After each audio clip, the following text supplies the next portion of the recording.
Good morning, Raptor Freaks. Lexi Outs here, and it's Friday morning, and we're reacting to a historic night in the history of the Raptors and the Grizzlies. The 30 years that these two teams have been in existence in their franchise, and we went throwback last night with the purple front black backs for the Raptors and the old original Vancouver Grizzlies jerseys for Memphis last night, which was fantastic. In some ways, I really did enjoy that. This game, I'm not mad at it. I know some people may be raising the red flag or raising the red alert and saying, whoop, whoop, Raptors, what's going on? But I'm not mad at this. Honestly, we have to understand once again that this is a top Western team that got a very, very, very good all-star back this season that did not have him last year. And, that them going from the bottom of the NBA to where they are right now makes sense because they were building during those injuries last year. And now look where they are this year, Memphis Grizzlies. Does that sound familiar? Well, that's what I'm saying. We might as well be the Grizzlies like last year right now. And listen, I'm proud of young Zach. I'm going to say this right now. I'm going to focus on the positives. I'm not going to get bogged down in the score. I'm not going to get bogged down in worrying and stuff like that because I think we're going to be all right. In fact, I saw some real good signs at this game as far as things from certain players on this team for the Raptors. And yeah, definitely good signs for Mr. Zach Edey, both Team Canada and the Grizzlies. So yeah, I'm not that upset. In some ways, I look at this game similar to what happened to us playing Oklahoma City Thunder a couple weeks ago. These are top Western teams. This team is going to be one of the contenders to go to the finals, the one we saw last night. They've got the size, they got the height, they got a good mix of veteran with young, and they are a dangerous team. So I can't get mad at this. And so, we didn't start the game very well at all. They came out, doubled us up, and embarrassed us. And yeah, this is the thing. Our guys responded. And I like that. They actually responded and got back in the game around halftime, and they were in it at halftime, very, very close. That's something that you want to see, especially when a team like the Grizzlies is firing off points at such a clip because they broke the NBA record for their franchise and against us, the most points ever scored against the Raptors last night. Of course, this record was set a while back against the Clippers, and we all flirted with it last year at times, but we thankfully missed it. But this time we got it, 155, the most points ever scored against the Raptors franchise in the history of the Raptors, and also 155. This is the thing that's inexplicable to me. This is the most points the Grizzlies franchise has ever scored in their 30-year history. I would think out there in the West, and the way they were scoring like last night, that they would be scoring more. Now, how does this happen? How does the Grizzlies score 155 points on the Raptors last night? Well, how do they do it? Well, they have a big man that comes out and sets the table, and this is Taylor Jenkins setting the table right by going to Zach Edey immediately in the game and dominating us with his size. We we can't do jack shit against a team like Memphis without Jakob Poeltl. Jakob Poeltl is not going to be playing. Well, we're negating and giving one of the hugest advantages literally to the other team because at least Poeltl would do some manhandling with Zach in some ways because Zach just owned our lunch down low. What are you supposed to do against a guy who looks like Andre the Giant out there? I'm telling you, the man moved like Andre. He was dominant like Andre. Like if you go watch old Andre the Giant wrestling matches, the man just is outsized as everybody and just uses his strength and size to dominate. And that's what Zach was doing last night. And it's kind of cool to see that he is so trusted as a rookie that he, out of all those guys, is doing something like that. You add in JJJ with him, and that's a tag team that's just nasty. There's a lot of physicality, strength, and height between Jaren Jackson Jr. and Zach Edey that is just very imposing and very dominant. And then, in some ways, the way it looked last night was the Grizz are just a stronger, bigger team than the Raptors. And without Jakob Poeltl, well, that's true. That's just true. But there are bright spots, and I'm not going to dump on our guys. I think that they did a very good job for the most part last night because they were hanging with them, at least scoring. The score was on steroids. It was crazy. I couldn't believe what the score was at halftime. that they had scored this amount by the end of the third quarter. It was insane. So don't hold your heads in shame, Raptors fans. In some ways, there was history made last night, and it wasn't all bad. That 155, yeah, it may be kind of like feeling like Kobe Bryant's 81, but don't get mad. Seriously, this is a good playoff team. And in some ways, I like them. I really do like the Memphis Grizzlies right now. They're a team with a lot of connections to our team, seeing as our head coach was a former assistant coach for them, seeing as we got the great big Canadian center, Zach Edey, on the other side to root for. And, I find Ja, even though he's been screwing up his life the last couple of years, he's an entertaining guy. And in some ways, I don't hate him. Now, he was talking a lot of shit. Yeah. The beginning of the game, when we were up, when they were up like 32 to, 18 or something like that, when they doubled us up, he was talking a lot of trash to our players. And there was some pride shown by the Raptors. And I want to say this too. Coach is such a good coach that even though these guys downtrodden our spirits, maybe they even embarrassed and humiliated us in the first quarter, they didn't stop. They didn't roll over. They didn't fold. They continued fighting, and they very, very much got caught up with them by the end of the first half in a lot of ways. So, all in good order. This is learning. This is in some ways a team that we have right now that is missing our center and our starting point guard. And in some ways also still some guys are recovering on the download like Scotty from nagging injuries. So I can't get mad at this. Thank you, Darko, for starting Kelly Olynyk last night instead of Jonathan Mobo. That was the smart move because you got that great Canada versus Canada center matchup. And, of course, Kelly is a mentor to Zach. And before the games, Kelly's talking about being on Team Canada with Zach and how Zach is asking Kelly for lessons outside of practice times on how to do it. So there's a very strong friendship and bond, obviously, between the Team Canada teammates. And, that was just the right way. You could see the warmness before the game and after the game between Olynyk and Edey. So, I thought that was fantastic. Kelly's not going to be able to stop Zach Edey. He can do his best. He may know him the best, and he's the most vet and able to kind of trying to stop him. But he was probably the best option to try and do something to him. But nobody could do anything to Zach last night. Zach's just on a whole other level of dominance, kind of like George Mikan in the 50s, kind of like Wilt Chamberlain in the 60s, kind of like Kareem Abdul-Jabbar in the 70s, and kind of like a Shaquille O'Neal in the 90s. So I'm just saying, this kid is for real. And the fact that, all right, you don't miss of course, he's going to do the Purdue boiler making, which is all down low because this man did shoot threes in college. And he's going to do all the low posts, baby hooks, dominance, getting on the boards, grabbing all the boards, dominating in the paint that he did in college. Of course, he's going to do that. It translates, honestly. But the fact that he is deadly with the three-point shot, and that was the first shot that he hit last night, yeah, this dude's scary. And everybody may hype up Victor Wembanyama in certain ways, but Zach Edey, if he can get endurance and play many minutes and not get hurt in most of his career, this guy may be the most dominant player coming down the pipeline in the NBA right now because he mixes some Shaq into it. And that's the thing. That Shaq attack kind of stuff, well, it's still there. Shaquille O'Neal is a real thing. And with that weight to throw around and that height to throw around, he is nasty. And it may be nasty to see in the NBA, but it's going to be beautiful to see in the FIBA world. That's going to be for sure. Yeah. So I have to look at it from all angles, guys. When we play our Canada guys like SGA and Zach Edey, I'm definitely thinking about our national team and what's wow. And that's what I'm saying right there. So let's look on the bright side of this. In some ways, the Raptors need a wake-up call. Pat Delaney saying after the game, because, well, Darko got thrown out, that, the locker room was very silent after this game. And that was enough to tell the story to everybody around that whole thing that it's like, let's just not talk about it. Let's just soak this feeling in.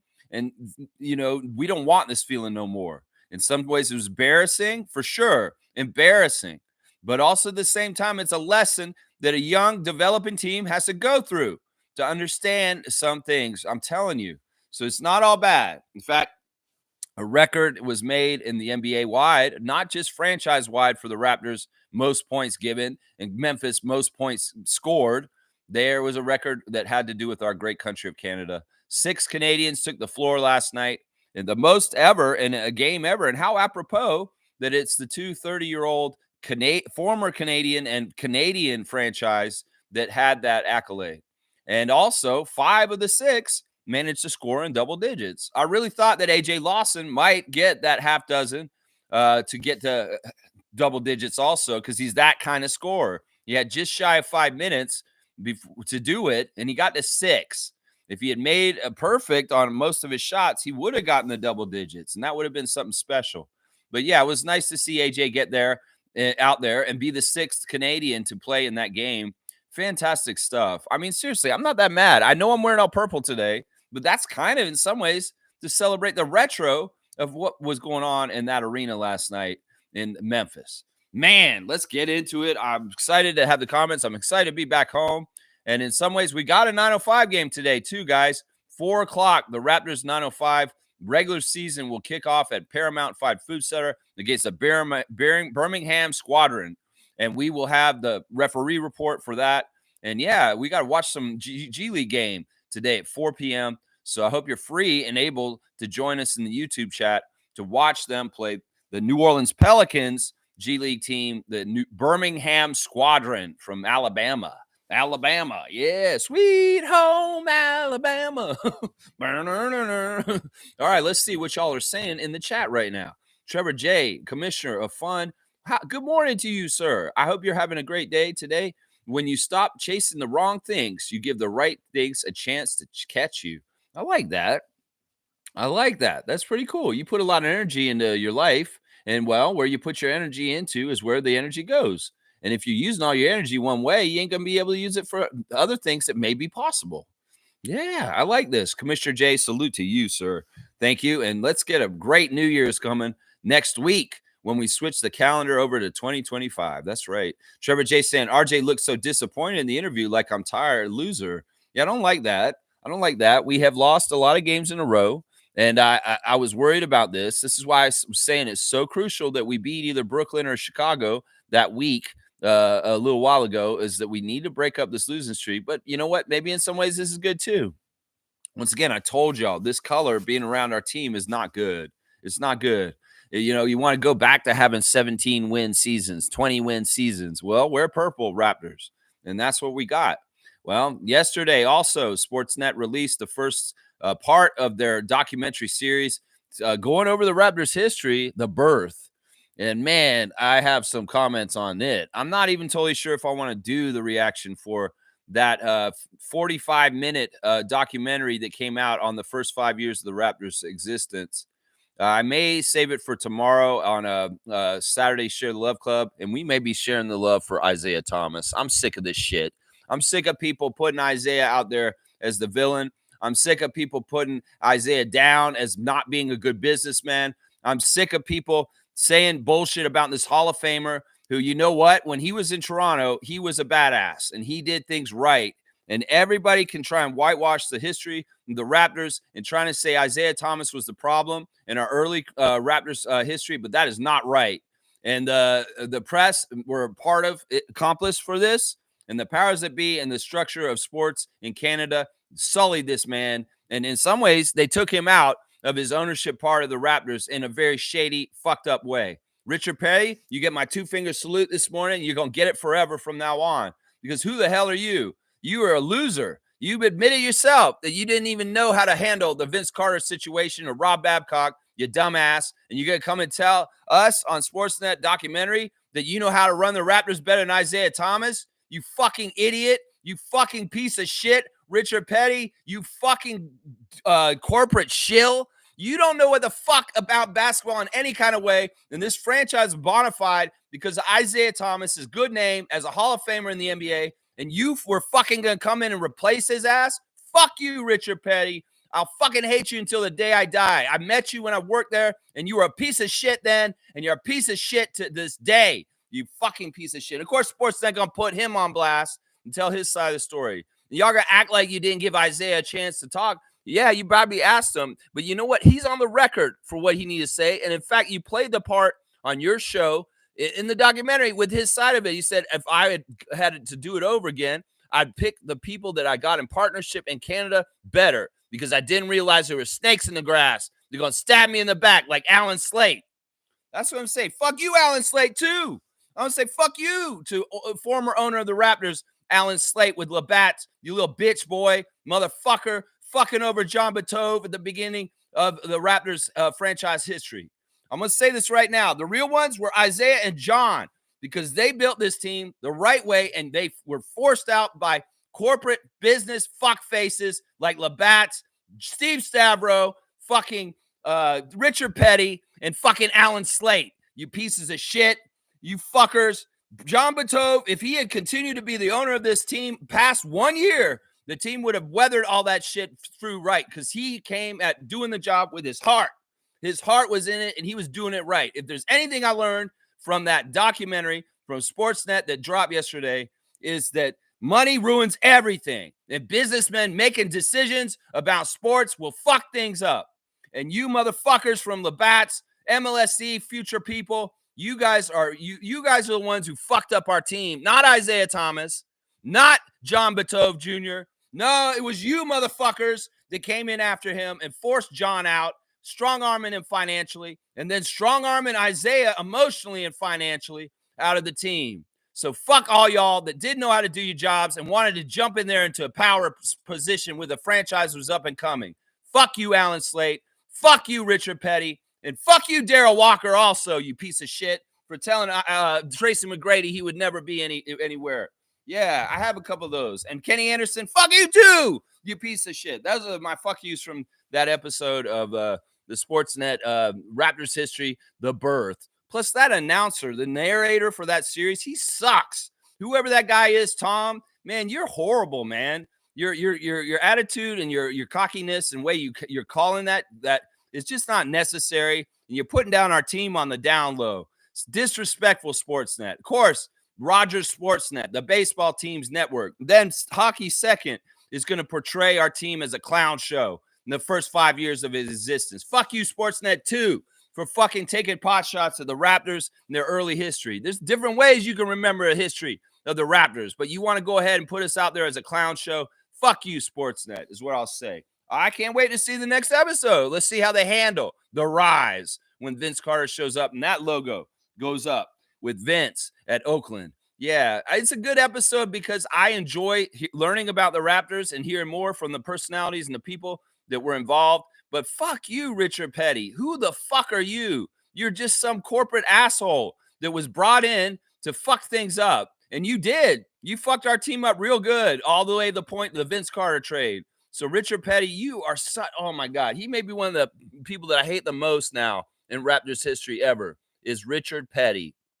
Because honestly, I remember I worked for the organization when Richard Petty was in charge of MLSE, and I saw it from the inside, and I interacted with him too, because he'd come by our stand and talk to us, and he didn't know what the fuck he was doing. So why the fuck are you going to come in and say that Isaiah Thomas is not a good businessman? You don't fucking know, he wrote his business plan on a napkin. Who the fuck cares? That dude was making our team and building it right with people like Marcus Camby, Tracy McGrady. And I say, I'll handle the business side and you handle the basketball side, Isaiah. No, you need to give Isaiah the chance to run the business side also. You should have just stayed the fuck away, Richard Petty, you sorry piece of shit. But yeah, you were forced in there by one of the owners, Alan Slate, or whoever, and Steve Stavro and them trying to build the MLSC thing. Part of this is indirectly the Leafs' fault, honestly, guys. The Leafs people and not wanting to deal with us with certain people like John Batove and possibly Isaiah Thomas trying to manipulate and make our team bad. Because when Isaiah had to leave, a lot of bona fide stuff went out, and that's why Damon wanted to leave. It was because Isaiah was gone all of a sudden. People wanted to come to Toronto because Isaiah was here. But once Isaiah was gone, a lot of the attractiveness to come and play for the Raptors went away, and that's truth. And even you couldn't get, you get a superstar like Vince come and do crazy things, and he had no loyalty at that point. So there's a lot of screwy stuff that could have gone better if we had kept the people that cared and loved for our team in the very beginning. That's Isaiah Thomas and John Batove Jr. around being in charge. But no, alas, something gets built in Toronto called the Toronto Raptors, and it's popular and it's doing well. And so all of a sudden, people who didn't want to help it People that did not want to be there in the beginning to start building it, want to jump in and start trying to run it and be in a power grab and running it. And that's Labatt's, Alan Slate, and fucking Richard Petty, piece of shit. Yeah. Yeah, a little bit of Friday freakout because of that Sportsnet documentary that came out last night. That's how the Raptor Freak feels about it, Sportsnet, just so you fucking know. And stop making our team look like a clown show. We're proud of our history, even if it's acrimonious and has some problems. And don't try and paint Isaiah as the person who's in the wrong. And you guys can make light of Isaiah's post-Raptors career in New York and other places. Oh, as you can see from what he did later is a failure. Fuck you, Richard Petty. What the fuck did you do that was not a failure? Everything you fucking did was a failure, you piece of shit. Fucking corporate suit fuck face. Yeah, everything you did was a failure. Rob Babcock hiring is a failure. Letting Vince Carter walk like that is a failure. You're the fucking failure, not Isaiah, because Isaiah was a success the whole time he was involved with the Raptors, and he was forced out by a piece of shit like you. This is what I'm going to say right now. I'm a stand for Isaiah Thomas, not just because he was the president of the Raptors in the beginning. He was the architect. He's the one who drafted Damon and went against the crowd. He's the one who drafted Tracy. He's the one who drafted Marcus Camby. He's the one who cared. He was the one who was ready to be here in Canada with us for life. And y'all cast him aside, and you showed disrespect towards an NBA All-Star and Hall of Famer who deserved more than how y'all treated him. And seriously, now you're going to come out with a documentary 30 years later and try and sully his name? Nah, I don't blame Isaiah for not showing up. And why does Sportsnet need to show that Tracy and Isaiah wouldn't come and talk? That just puts down some more shit. They're on the record for everything they need to say about Toronto and their Toronto experience. So why don't you just use the footage? You don't need to say, we asked Isaiah to be here. We asked Tracy McGrady to be here, but they declined or they didn't show up. Yeah, fuck you, Sportsnet. You don't even need to put that in there. How many other people did you ask and they didn't come down? So why the fuck do you need to point out that they didn't? Because honestly, Tracy's very happy to talk about his Toronto Raptors experience. Maybe y'all are just too not prestigious enough for them to want to talk to because they're NBA Hall of Famers and you're a jabroni-ass baseball/hockey network, you fucking pieces of shit. Seriously, Isaiah's on the record. You even put his side on there, that he wouldn't have gone into bed with snakes in business with the Raptors and trying to be an owner for this team. Some of this smacks of racism, honestly. That, at that time, there wasn't a lot of black ownership in sports. And, well, maybe some people up in Canada and their hockey life, and they're like, oh, no, we can't have a black guy owning our basketball team in Canada. Let's force them out with power plays and shady-ass business shit. That's what y'all did to Beethoven. Why the fuck wouldn't you do it to Isaiah? You pieces of shit, fuckers, Alan Slate, fuckface. Freak out. There you go. You got a Friday freak out. I'm more mad about that documentary than the game last night. Seriously. RJ's just tired. RJ's just like, he's not a loser. In some ways, it's just like he's a competitor. He wants to compete. He wants to try to win. And we were overmatched, and there's not a whole lot you can do. Zach Edey is a force. And then you add in John Morant and his artistry and creativity and athleticism. It's tough. That starting lineup for the Grizzlies is badass. Desmond Bane and Jaren Jackson Jr. is top notch. There is a little bit of a cliff that falls off with their franchise and their roster down the road. But, man, that starting five may be one of the best starting fives in the league, and they're nasty. And even that kid, that Wells kid, or what is his name, Jalen, he was something else too. He was hitting a lot of shots. I was wondering about him. Jalen Wells coming out there. But, yeah, that's the thing, man. The Grizzlies have a very, very good starting lineup. And, they're not to be messed with. Now, it does fall off a little bit when their bench starts to come in. And, yeah, there was some bright spots last night. I'm really proud of Scotty, guys. I'm very, very proud of Scotty. I think Scotty leveled up on the down low last night, and I'm going to tell you why in a second. But, yeah, RJ looks tired. Let's not call him a loser, even though they did lose last night. The fighting spirit is there. And, they haven't had practice in a while. RJ let that be known after the game that it'll be nice to get back to Toronto and get a practice in and fix a bunch of the stuff that's been going wrong around Christmas right now. Because, honestly, they left right away after the Houston game on Sunday. They went because they lost that, and then they went to New York and lost that game. And then they had Christmas break, and they weren't practicing during that time. So they really haven't had a practice since maybe last Saturday.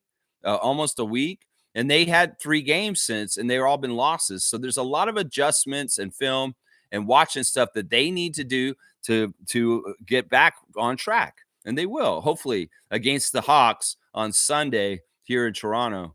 So yeah, Hawks, that may be a gettable game. They're playing very well too, though. It's a tough thing. It's a tough league right now. And right now the Raptors are on the bottom of the pile. But you know what?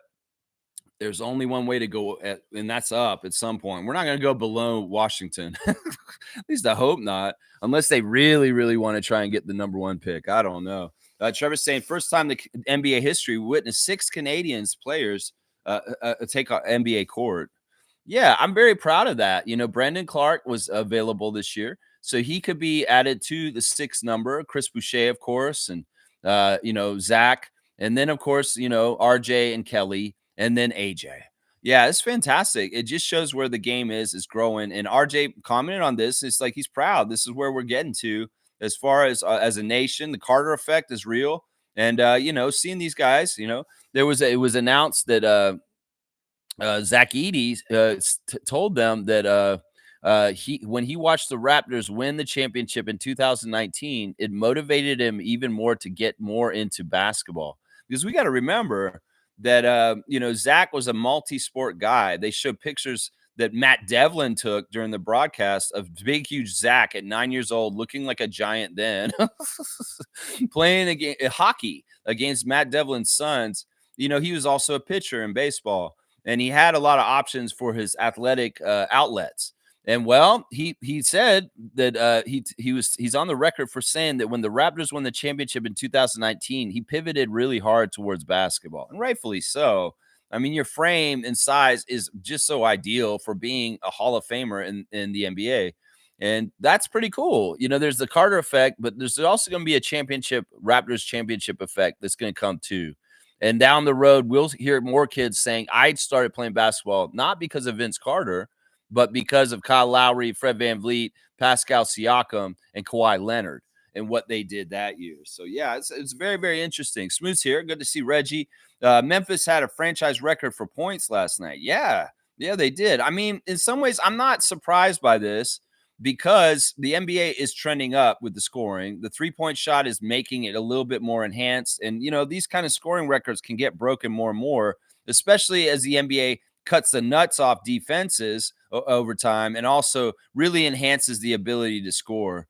And, this is a thing. You get a consistent effort and a consistent dominance for most of the 48 minutes. You're going to get to those kind of heights with those kind of scoring. Usually in games, some team will get cold and not make some shots, and it won't be at the clip that the Grizzlies were playing at.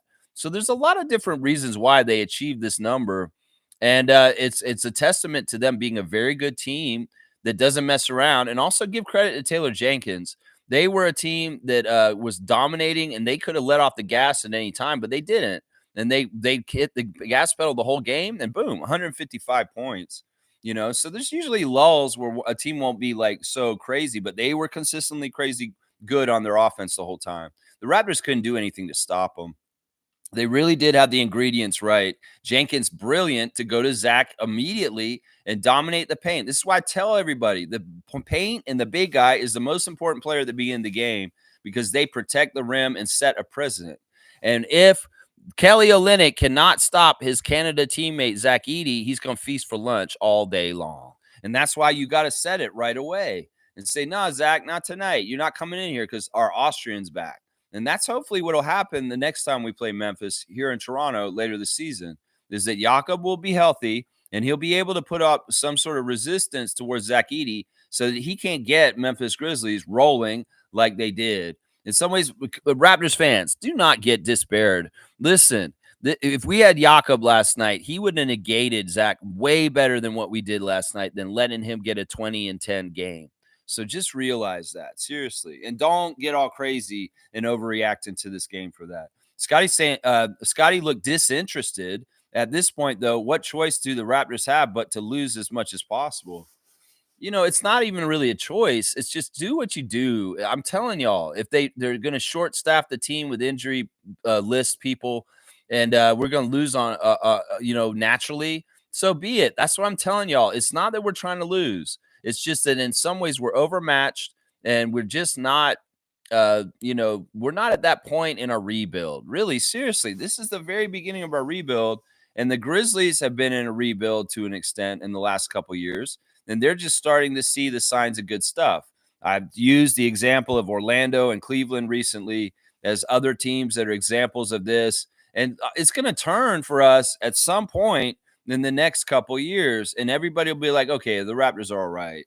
Some of it is this. Listen, and this is a sign that we're in good shape, is that we were getting doubled up in the first quarter. And how did the Raptors react? Did they roll over and just say this game is going to be a rout in the craziest, ugliest way because we have half the points as the other team does, and we just going to give up right now in the first quarter? No, they continue to fight and they continue to play. And specifically, Grady Dick and RJ Barrett showed confidence in very shaky moments that got us back on track with our offense. And you can think about in the last 2 years, all the way back to Tampa, maybe, when we would get in places where we were shaky and unsure, we'd missed a lot more shots and go spiraling out of control even to worse places. No, Grady Dick is a sure shot. He has confidence in his own individual skills. And RJ Barrett knows how to bully his way to the basket and get shots when they're needed to stop the bleeding.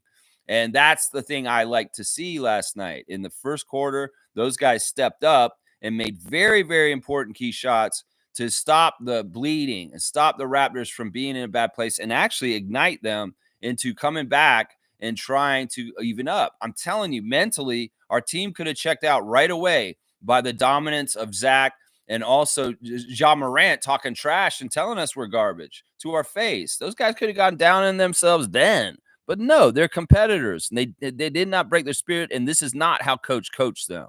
That's one thing we got to give huge credit to Darko for a couple things last night.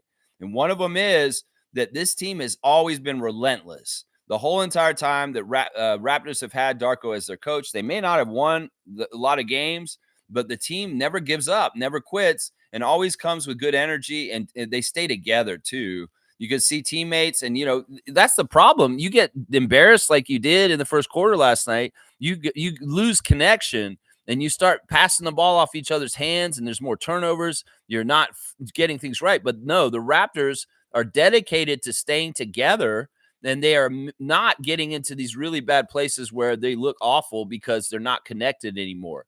Can you say that the Raptors got disconnected last night in this game? No, you can't. And a lesser team would have, because of being downtrodden. So there's a lot of good signs. The confidence of RJ and Grady in a bad situation with the score. And then also the team sticking together and still staying connected, even though it's embarrassing what's happening to them. So, there's a lot of bright spots here. And I'm not worried. Honestly, this is a normal kind of game for a rebuilding team.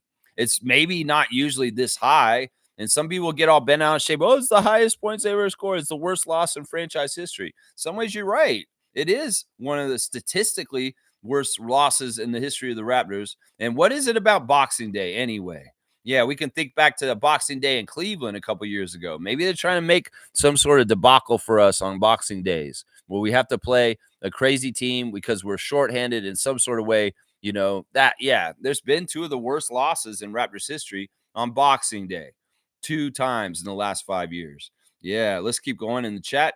All right, I'm going to say this about Scotty. He did not look disinterested to me. No, he didn't. In fact, he was engaged and locked in, and he played one of the best games I've seen him play ever. In fact, I'll say this right now. Scotty Barnes leveled up last night.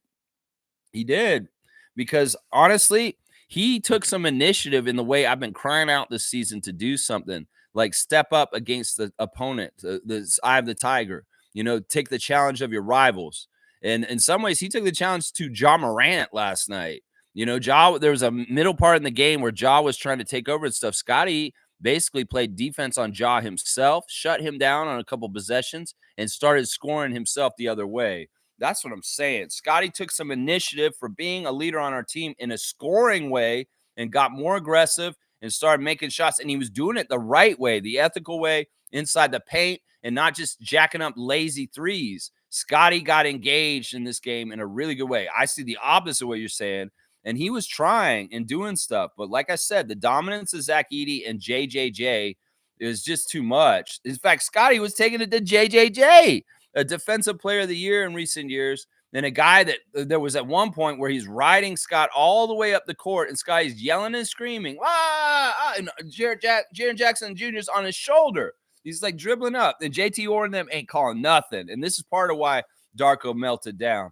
And he gets up the court and he successfully brings the ball up the court and makes an assist, even though he's got this huge man draped all over him. It was comical to me. It was like Scotty's yelling like he always does. First of all, Scotty's just a very noisy player. I've realized this, that he's going to get any contact. He's going to make it known by going, that's just how he is. And that was hilarious to watch Scotty go, all the way up the court, hold his dribble and make a pass and get an assist in that situation. Is hilarious. It's hilarious.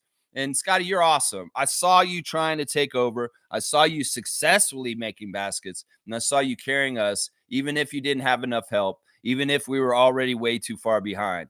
And that's why I say I can't agree with that. He did not look disinterested. He was engaged. And in fact, we saw some beautiful J-Mo Scotty synergy early in the game, where they were playing really well off each other defensively and offensively. And you saw that schoolyard childhood connection between Mobo and Barnes in the game when they were out on the court in the early part of the game. They may not have been winning, but there was stuff, if you paid attention, where they were connected on an ultra level, not like a normal NBA team kind of players like on the same team kind of level, on a deeper level.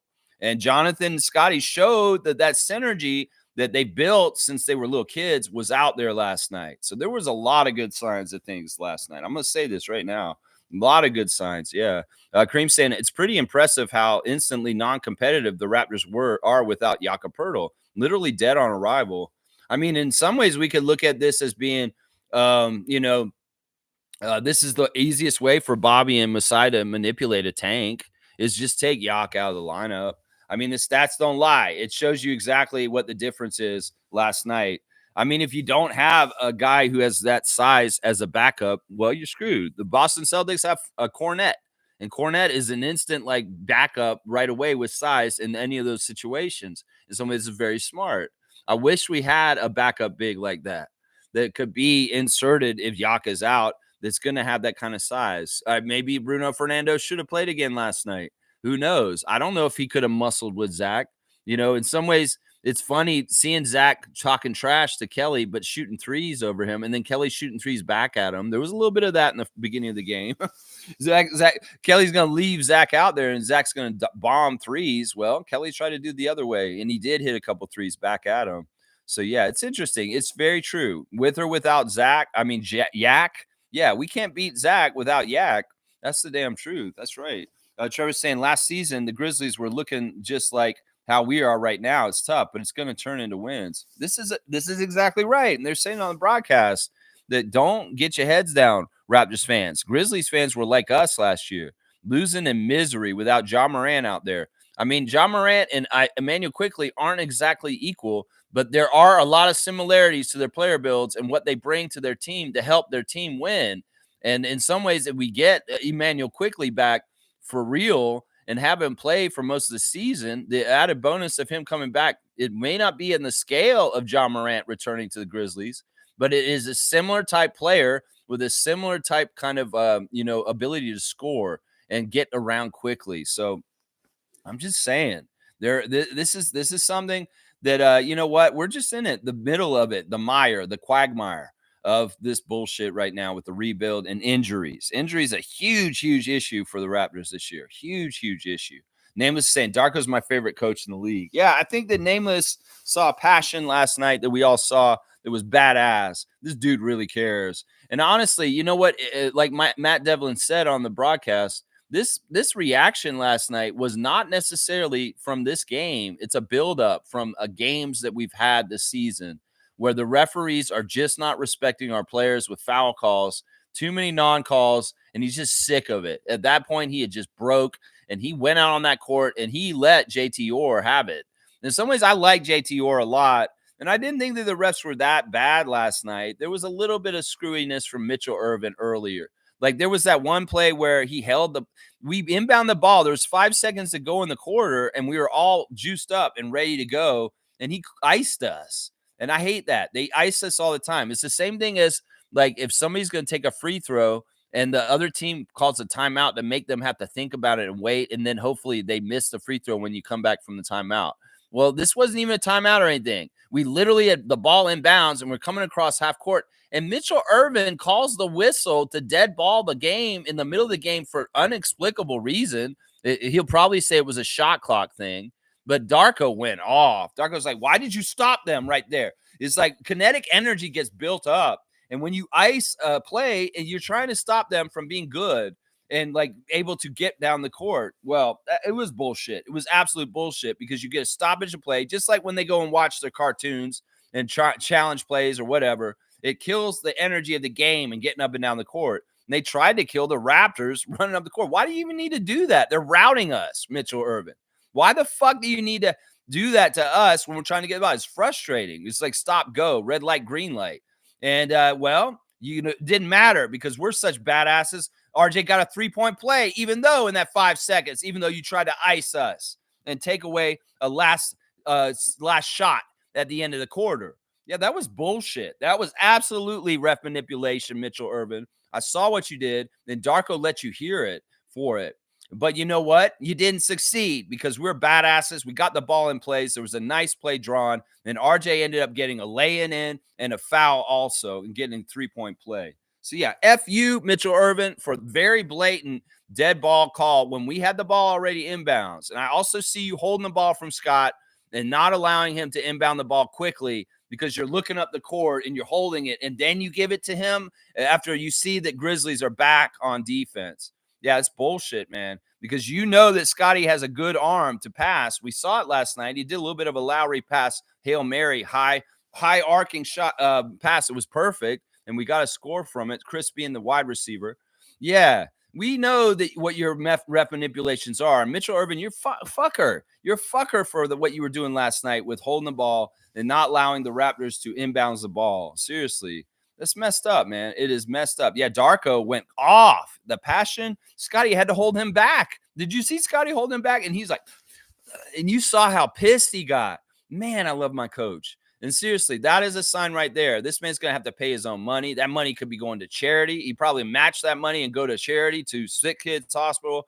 That's the way he is. And in some ways, you know, I'm so glad he did that because it's the passion. And in some ways, in the game like the game was last night, you know, him doing that shows to his team that he is in their corner. He's fighting for them, and he really gives a shit. And he's showing that to us, too, fans, that this is our coach. And he's not just like a bump on the log. He's just not some guy passively trying to stand out there and watch some guys play and hopefully they do what he wants. No, he's making himself a factor and being in there. And in some ways, this is also a way that teams will fire up their players by the coach really cares. So you guys need to care and get out there and kick some butt. Pat Delaney, of course, taking over after he got thrown out.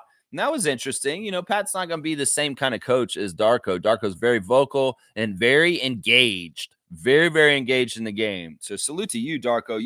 You know, in some ways, you're my star of the game last night. Seriously, you're my number one star of the game, Darko, for freaking out last night. That's right. Smooth saying there was a report that Bruce Brown will not play for the Raptors again. They don't want to risk injury to him. They will attempt to trade him. Lakers very interested.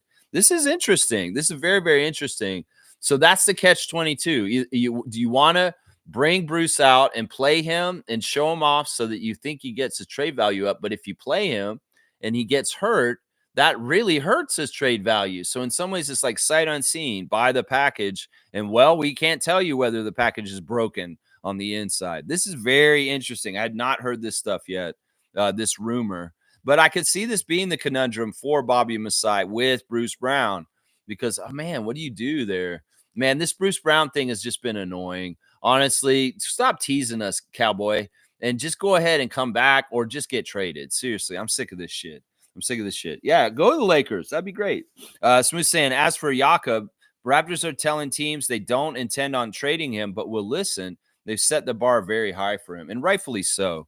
Jakob Poeltl is having a career season. He's having his best season ever, and that's another testament to why Darko is so good. We were going over the list yesterday in the Raptor Freak chat of all the players on the Raptors this year that are going above and beyond and having huge strides of development in their game. whether it's Grady Dick having this leap, the starting lineup and being crazy this year, Oshai Baji, Davion Mitchell's probably even gotten better since he came to here from Sacramento. Chris Boucher has been playing his career year in his career right now. He's playing the best basketball of his whole entire life. Jakob Poeltl, 9 years in, playing his best basketball ever. And yeah, the price is high for Jakob Poeltl. If you really, really want to trade for another big man, any of the contending teams, the price is high. You better come correct with what you got. And it may actually be at this point some good draft picks, along with maybe possibly a young prospect that's already on your team. But yeah, I'm not interested in trading Jakob. I love Jakob, and I see just how much the Raptors need him. And replacing Jakob's not going to be exactly easy in some ways. So if we are going to trade him, we better make sure we have a plan for big man after him, because if we don't, we're not going to get anywhere in this league. It's serious. The Oklahoma City Thunder, the Cleveland Cavaliers, the Memphis Grizzlies, the Orlando Magic, they all have good size in their projects, and we wouldn't have good size in our project other than Shamshay. And that's why Masai and Bobby, before you do anything with Jakob, you better have somebody come in that's going to fill in those spots. And it can't be Scott. I'm sick of Scott being the second biggest guy on our court. We need to get bigger guys around Scott, and then you can move Scott to the guard safely, and he doesn't have to do so much physical work as a forward and a center. Because honestly, last night, one of the things I noticed with Mobo and Barnes is I'm going to start calling them the Road Warriors. Yeah, not because they're good on the road. It's just they remind me of the tag team from wrestling. That, Jonathan is like Animal and Scotty's like Hawk. And in some ways, they're going to be a tag team on defense against larger centers like Zach Edey, because that's what they had to do. It was almost like the Road Warriors were fighting Andre the Giant last night. And, that's fine because they work well off each other, and they got to come and help and trap and do different things with double teams. But in some ways also, it's like we need to match people with size, and that's obvious with what Zach Edey did to us last night. Obvious, yeah. Name was saying Darko has got an attitude like Lieutenant Dan. He was just, man, I'm so proud of him. And it's so out of the blue, and it's just like they caught the end of it, of him just going off and all the way on the court and just going off. And of course, he was going to get thrown out. In some ways, he has love in Memphis. That's a safe arena for him. Very familiar, being an assistant coach for Taylor Jenkins. And there is a lot of love between the Grizzlies and the Raptors to a degree, just because of our history. We're expansion brothers from our time way back, coming in the league together. 30-year anniversary for them also. And there was a lot of nostalgia last night. Also, something interesting about the Memphis game last night is the Grizzlies in-game ops were very much celebrating Canadian culture in the breaks. And if you're watching on Sportsnet with commercials, you didn't see it, but they were doing all kinds of stuff. Like they had the Grizzlies trying Joe's the little cakes. They were like Hostess cakes, and they're trying like a red velvet like cake, and it's like, this is Canadian cuisine. And there was other stuff, like they played Let's Make a Deal because of Monty Hall being Canadian. So there was a lot of homages to Canadian stuff and culture during the Memphis game on the in-game ops. And honestly, sometimes they can be a little demeaning and insulting, but they were very honorable and respectful and very loving, and not like in a toxic, snarky way, what they were doing with the Canadian culture stuff. So salute to the Grizzlies organization for making a very interesting game last night, in some ways really honoring the Canadian roots of your franchise, Grizzlies. And and it was cool to see them with the jerseys with the name Vancouver on it. Yeah, that might have really meant a lot to a lot of people out in BC that missed that team, and that it's important that the Grizzlies recognize their origins and where they came from. And they were definitely doing that last night, which was fantastic. Definitely doing that last night. It was pretty cool. Fiercey's here. Good morning, MJ. Good morning, fam, and happy Friday. I missed the game, but saw Darko being ejected. Was it really because of the fouls not being called? Yeah.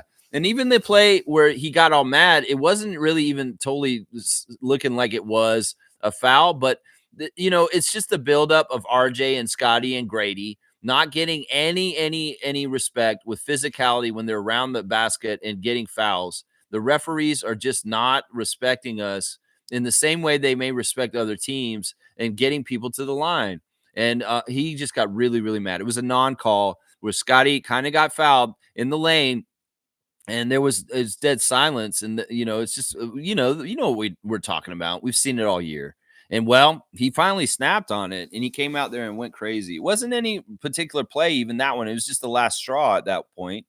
And there would have been multiple plays in the game last night leading up to that one where he snapped and he finally went out on the court and went after JT Orr, which was interesting that he went after JT Orr out of the three refs last night. But Darko, you're a real one. And man, I will fight for you like you fight for our team in the world of our fans as far as your good name and why you're such a good coach for us. Seriously. Yeah. Smooth saying, I really wanted Grady to get the ball more, though. He seems like he's always trying and cares a lot. Yeah, that's what I'm saying. Grady was kind of like a stop the bleeding kind of guy last night. You know, his fundamentals are so good. As long as Grady does some stuff, he will get the ball through the hoop. It's just inevitable because he's just that kind of player. He's a scorer. And we found him. There were times in that part where we were really having a hard time in the beginning of the game where Grady started getting us going. In fact, that's what it is. We're in a standstill or we're getting beat down. Well, Grady's fighting back and he's starting to get us some momentum on our side offensively. And that's important. There's old Raptors teams from the last era that would just roll over and just be really pathetic on offense. And there's no answers for what they're going to do. Oh, my gosh, the flag fell down. Hang on. We're going to fix it. It's cold out here. All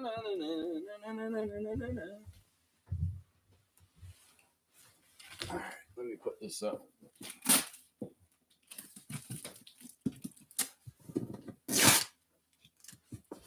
That's important. Yeah, I came back to a lot of snow.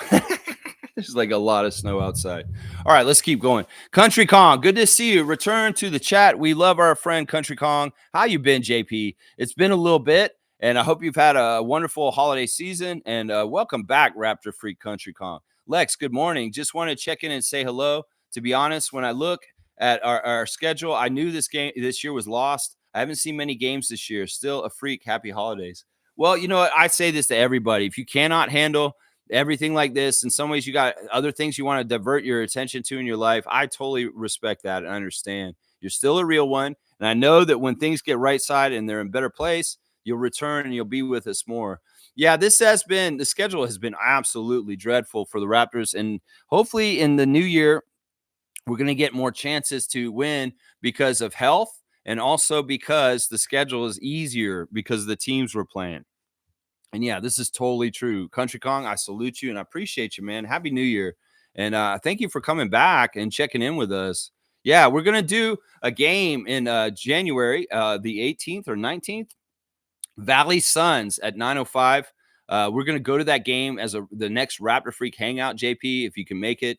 We're going to watch a 2 o'clock game on a Sunday and the Raptors 9:05 versus the brand new expansion G League team for the the Suns, the Valley Suns. They'll make their first team trip to Mississauga to play our team in January. So we're going to go to that game. Hopefully, maybe you could swing it, JP. I know maybe you don't want to watch Raptors games, but maybe you'll come down and watch the future of the Raptors on 9:05 with us on that Sunday afternoon. Yeah, that'd be fun. Good to see you, man. It's been a bit. Fiercely saying, listening to your recap, Lex, it seems the fact Yak was not there once again hurt us. Oh, yeah. Zach Edey absolutely ate our lunch. 7'4" kid from Toronto. At least we know he's on our team for Canada. So those who keep asking to trade him, think with your brains. Did Bruno play? No, Bruno did not play. Bruno did not get out there and do anything. It was Kelly that started, and Jonathan Mobo was the backup center. So they did it that way. And Bruno did not get in the game. Shamshay came in late, and we did see Shamshay versus Edey, which was interesting. Very, very interesting. Shamshay did get out-rebounded Zach at one point. And it was interesting because in some ways that's a physical match that may be very interesting for the future. Shamshay's a very strong young man. And Zach is obviously a very, very formidable force. And seeing them kind of battle around in the garbage time late was very eye-opening. It looked like Shamshay could match him to a degree. So that was interesting. So Shamshay got in there against them and mixed it up a little bit. But fiercely, Zach Edey absolutely dominated us. And he is the huge factor for why the Grizzlies did what they did last night. Yeah, and Jakob not being there to stop them. Yep. Gerald's here. Naco the Nacho. How was your dinner? I hope you built a very beautiful holiday dinner for your family over Christmas. Chef Nacho the Nacho. Could have won if we had Yak. Hell, maybe we would have won if IQ had been there. I don't know about just IQ. We needed Yak for sure. Shout out to RJ, Scotty, and Davion. He lost the shoe. Grady was probably our third best player too. All right, Scott. So Gerald's doing his stars. I'll do mine in a second. Yeah, the Davion shoe thing was hilarious. Davion Mitchell playing his shoes off, literally. He's playing his shoes off. He lost the shoe in the middle of the game, and John Morant took the shoe and threw it to the sideline so he couldn't even grab it and put it back on. But did this stop Mitchell? No. He played without a shoe for a good little exchange there and was guarding Ja, running around on one bare foot for a little while in the game last night. And that was kind of legend. That's kind of a legend kind of thing. That's a Raptors legend kind of thing. And when he did it, the guys on the bench ran out there. Like IQ specifically was very impressed with Mitchell running around playing on one shoe last night. That was pretty cool and crazy, man. All right, let me do my stars of the game since Gerald brought him up. My number one star of the game is RJ Barrett. I want to give it to him because he got the double-double. 10 of 18 from the field, 2 of 5 from 3, 5 of 7 at the free throw line, 9 rebounds. So just 1 rebound shy of a triple-double, 10 assists, 2 turnovers only, minus 14 with 27 points in 34 minutes. RJ was carrying. He was trying to do what he could, and he was still effective at bullying to the basket and getting some layups against a huge team, which is crazy. Like the height for the Grizzlies is out of control. In some ways, they have so much height on their team right now. And in some ways, you see coming off the bench, Aldama is a very, very tall guy, and he can be dominant. It was sad to see Santi Aldama get hurt, turn his ankle like that at one point, Grizzlies fans. I hate to see that for y'all. Because in some ways, I want y'all to be healthy and make a lot of noise going into the postseason this year. But yeah, the height of that team and the way that RJ was still able to finagle his way to the basket and make shots, it was very impressive. And like I said, RJ isn't hanging his head. He isn't getting down. He's just continuing to fight and take it to them as much as he can, as best as he can in this game, no matter the score. And I appreciate RJ for that. My second star of the game is Scotty Barnes. Scotty was phenomenal. Honestly, I really do. I keep saying this. I feel like he leveled up on the down low last night, guys, because something clicked with him about competition. He saw just how bad it was and we were getting beat. Well, a new gear kicked into him as far as trying to dominate. And you saw it with him being very aggressive, getting into the low post and trying to do his fadeaways and taking it to those guys, and a lot of success down there. A lot of success. Scotty was 10 of 20, so he shot 50%, 2 of 5 from 3. He hit all 4 of his free throws, 6 rebounds, 8 assists, 1 steal, 3 turnovers, a minus 22, 26 points in 36 minutes. Now, there's different stuff that Scott did out there that was eye-opening to me, and I really do feel like this is part of his journey as a player and getting better and understanding what being a leader and taking over a game is. We saw some of that last night. Once again, him out of the high post going into the lane is really, really good. There's a certain play they're running now where he's just above the free throw line and he has his back to the basket and he turns and then he attacks into the lane. And that is so effective right now. And I like the balance between when he's taking his 3-point shots and the inside stuff. Not the 3-point shots didn't seem lazy or forced. They were in the flow of the game and they were good quality shots. And then there were way more shots. Obviously, he took 5 3-point shots and he took 20 shots. So 15 shots were up close. And that in some ways is the ratio I want to see, even if Darko wants to see more threes. So no, Scotty was awesome. There was synergy between him and Mobo that was really, really awesome. And then also he cared at one point and took the team on his shoulders and tried to battle back in a superstar kind of way, like I've been crying out at times this season, where it's like, Scotty, you need to protect your own name, your reputation, and get out there and make a name for yourself by taking it to them. And I like that. There was a lot of that from Scotty last night. And man, you're just awesome, man. I really, really love you, Scotty. And I want you to just continue to become the best NBA player you can possibly be. Now, there's a couple of guys who could have been my third star. I'm going to give an honorable mention to Chris Boucher and Grady Dick, but I'm going to give the third star to Kelly Olynyk, who started at center last night. He was 6 of 9 from the field. So Kelly making his shots, 2 of 4 from 3, 5 rebounds, 5 assists, 2 turnovers, a -8 with 14 points in 23 minutes. And he tried to do things against Zach, even if futile and a failure.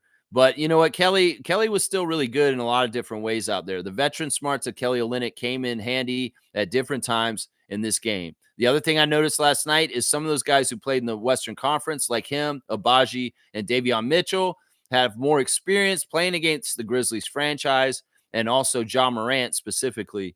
So that came in handy to a degree also. Some of the guys on our team had never, ever been on a court with Ja Morant last night. That's the rookies. And, you know, in some ways that matters. You know, you can get a little starstruck, or you may not understand exactly the powers that Morant or Edie have until you play them. So, yeah, I'll give it Kelly Olynyk the third star of the game. So, my 3 stars of the game, RJ Barrett, Scotty Barnes, and Kelly Olynyk for last night. But honorable mention to both Chris Boucher and Grady Dick also. So, because they were 50% shooters themselves. Grady 6 of 12, 1 of 4 from 3, made his only free throw was a technical. 3 rebounds, 3 assists, 2 steals, 14 points for Grady in 25 minutes. And, you know, the commenter saying that you'd like to see more shots from Grady. I would too. In some ways, it's not just that Grady's got to look for his offense more, which he does. It's we got to direct the ball to him more and find him more for sure. I totally agree. Chris Boucher has been top notch this whole season.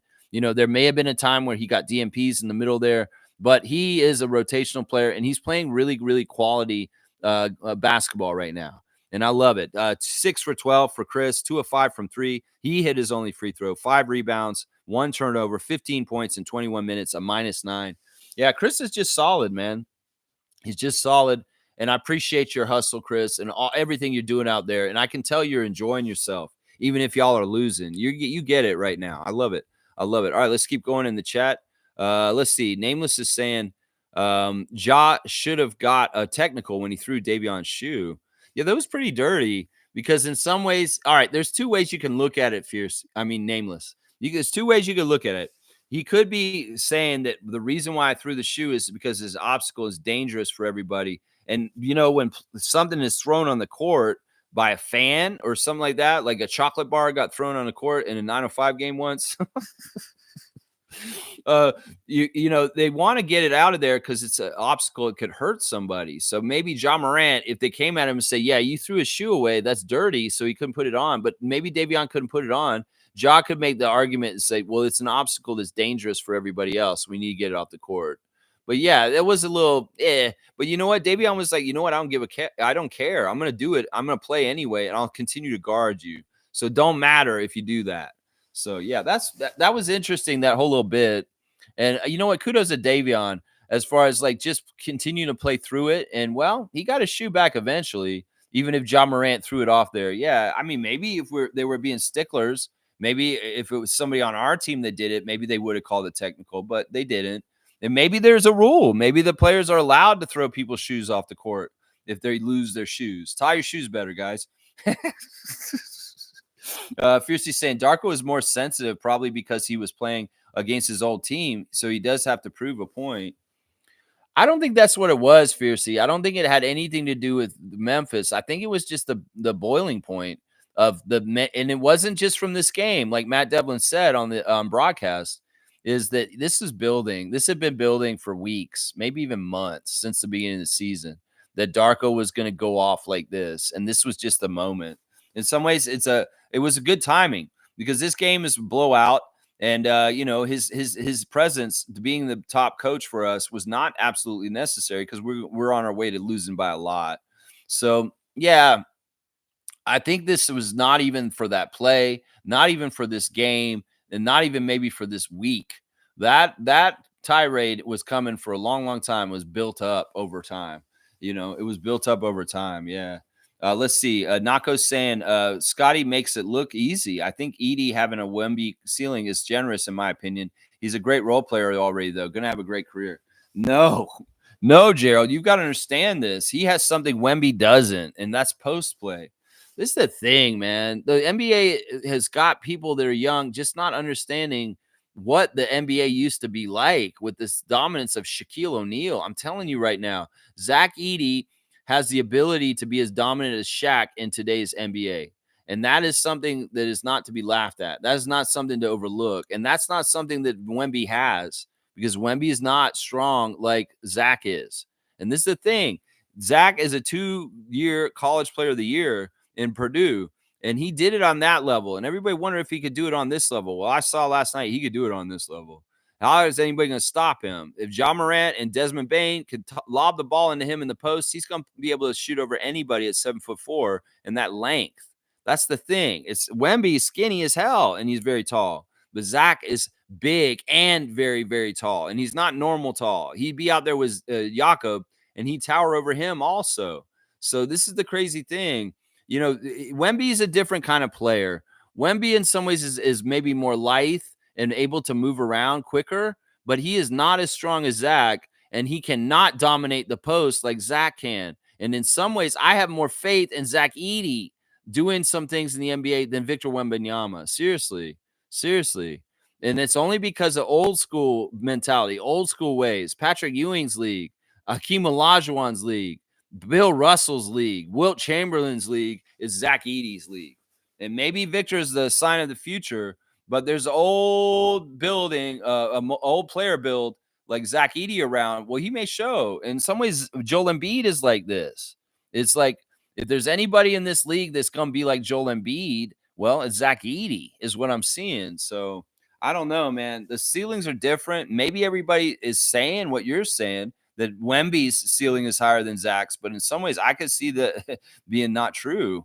And seriously, we have to see if Zach stays healthy. This is always the big problem with these big men like Joel, like Yao Ming, is that how can they stay healthy for their career, be durable like a Shaquille O'Neal? Because that's the thing that will ensure success for Zach. If he's healthy and he's able to play, and if he can play like a certain amount of minutes, because the big man also gets tired more and cannot play the grueling NBA season like 48 minutes like Fred VanVleet. They need to play like maybe 25 to 35 minutes at the most. And but if he stays healthy and he does things like he did last night, that dude's going to dominate this league like he did last night. Seriously, he's already doing it. Fiercely saying, who were the 6 players? AJ, RJ, Kelly, Zach, Chris Boucher, and Brandon Clark. Brandon Clark of out of BC. He grew up out west, I believe. He's a Canadian from out west, I believe, or is he from Toronto? No, I think he's from out west. Yeah, he's the other Canadian. He was hurt last year when we played against them. Of course, Brandon Clark gets forgotten in the Canada picture, but he is in the Canada picture. And he is someone available to our team if we choose to select him for the Canadian national team. And yeah, he got out there and he filled it up a little bit for a bit out there. You know, that is part of the reason why the Grizzlies are very respectful towards Canadian culture, is because they have 2 Canadians that are in their rotation, and they really do love Zach Edey. And I don't think they want to piss off their franchise center that they just got by making fun of his home country. So, yeah, you were missing Brandon Clark is the 6th one. Wayne Strainer saying, morning Raptor Streaks. Clark is the other one. There you go. Yeah. And Fierce saying, oh, yes, thank you. There you go. Wayne's got the answer. And I'm going to give Wayne a dunk for being helpful in that moment. And Brandon Clark, yeah, he's the guy that people often forget about. All right, Wayne, you're at 185. We're on the home stretch.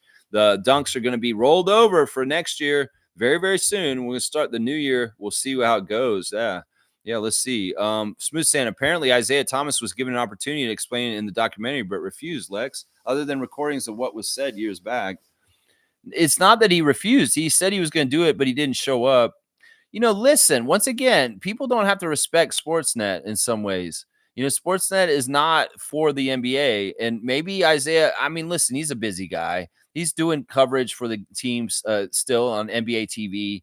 He's probably more in the States. You know, there is a little bit of bitterness towards Canada and stuff because honestly, he was ready to be full-fledged Canadian and be on our side. And there was a lot of ugly assholes that treated him improperly. In some ways, part of the problem was, all right, first of all, just like how Canada and Canadians did not understand the NBA and basketball, there were a lot of people in power around the hierarchy of the Raptors in the early days that did not totally respect and understand the gravity of who Isaiah Thomas was coming to our team. In some ways, they poo-pooed his Bad Boys 2 championships and his Hall of Fame career and just who his notoriety was. The players got it. Damon Stoudemire, Marcus Camby, Tracy McGrady. You know, the players got it. They got it. But for some reason, white guys are rich, and Toronto didn't understand that they should respect Isaiah Thomas in certain ways. and they were disrespectful to him. Let's not get it twisted. They can try and word it however they want. They can try and put the perception out there that Isaiah was a little too big for his britches and what he's trying to do. But I'm going to say this. Isaiah was absolutely successful with what he did with the Raptors while he was here. He absolutely was. And in fact, a lot of the good start for the Raptors can be attributed to him. And when he left, well, things kind of went awry, a little south. His one remnant of what he wanted to do was Glenn Grunwald that stuck around, and he's the one who drafted Vince Carter. So, like, everything that Isaiah did early on worked, and he was doing a good job. Everything that John Batove did early on worked, and he was doing a good job. The guys who came in and took their places and kicked them out, they were the failures. They were the ones that screwed our team up in between, and that's why I have a big FU for them.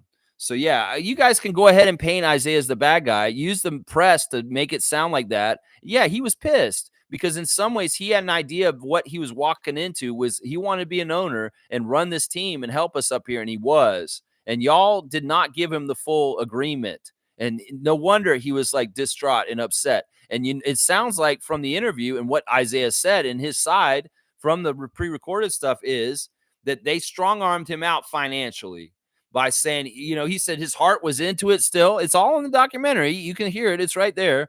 His heart was into it, but his economics could not fulfill his heart's being into it. So he's saying he was losing money. And they basically strong-armed him out with money. And it's the same thing they did to Batove. Think about it. That they made Alan Slate came to John Batove and said, you need to have this amount of money or you're out of the ownership group by this deadline. And John could not get that sum of money up, and they forced him out. So, yeah, you figure it out for yourself. Once again, the almighty dollar screwed up our team at the beginning because people power leverage things with ownership percentages and paying money and financials to get the people that actually cared and were passionate about our team and build our team correctly in the very beginning out of the picture.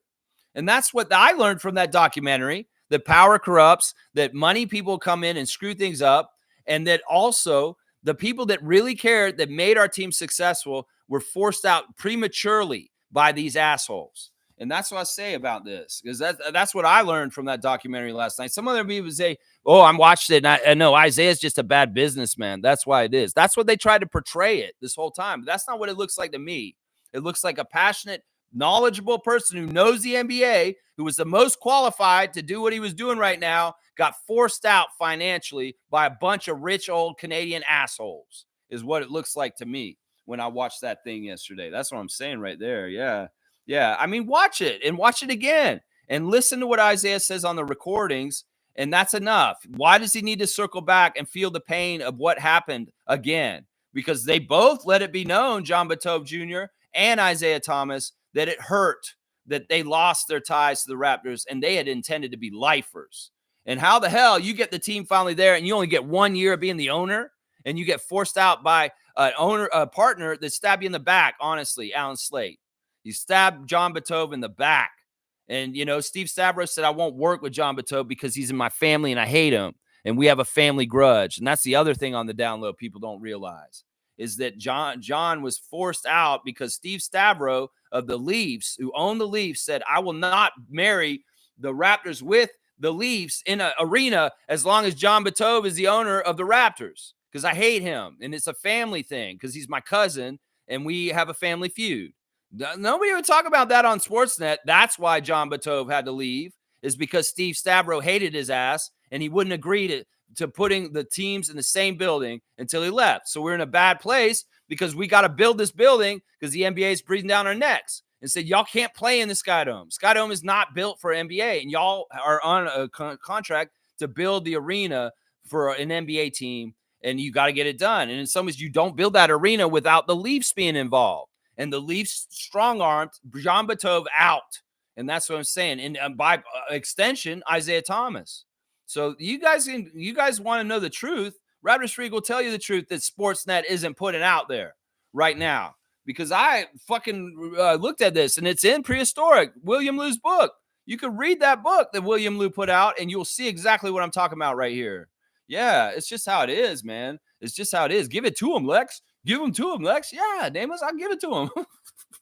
Yeah, I mean, I'm going to do a share the love for Isaiah tomorrow because he doesn't deserve the sullying that Sportsnet has put on this. They're trying to make him sound like a villain and an idiot.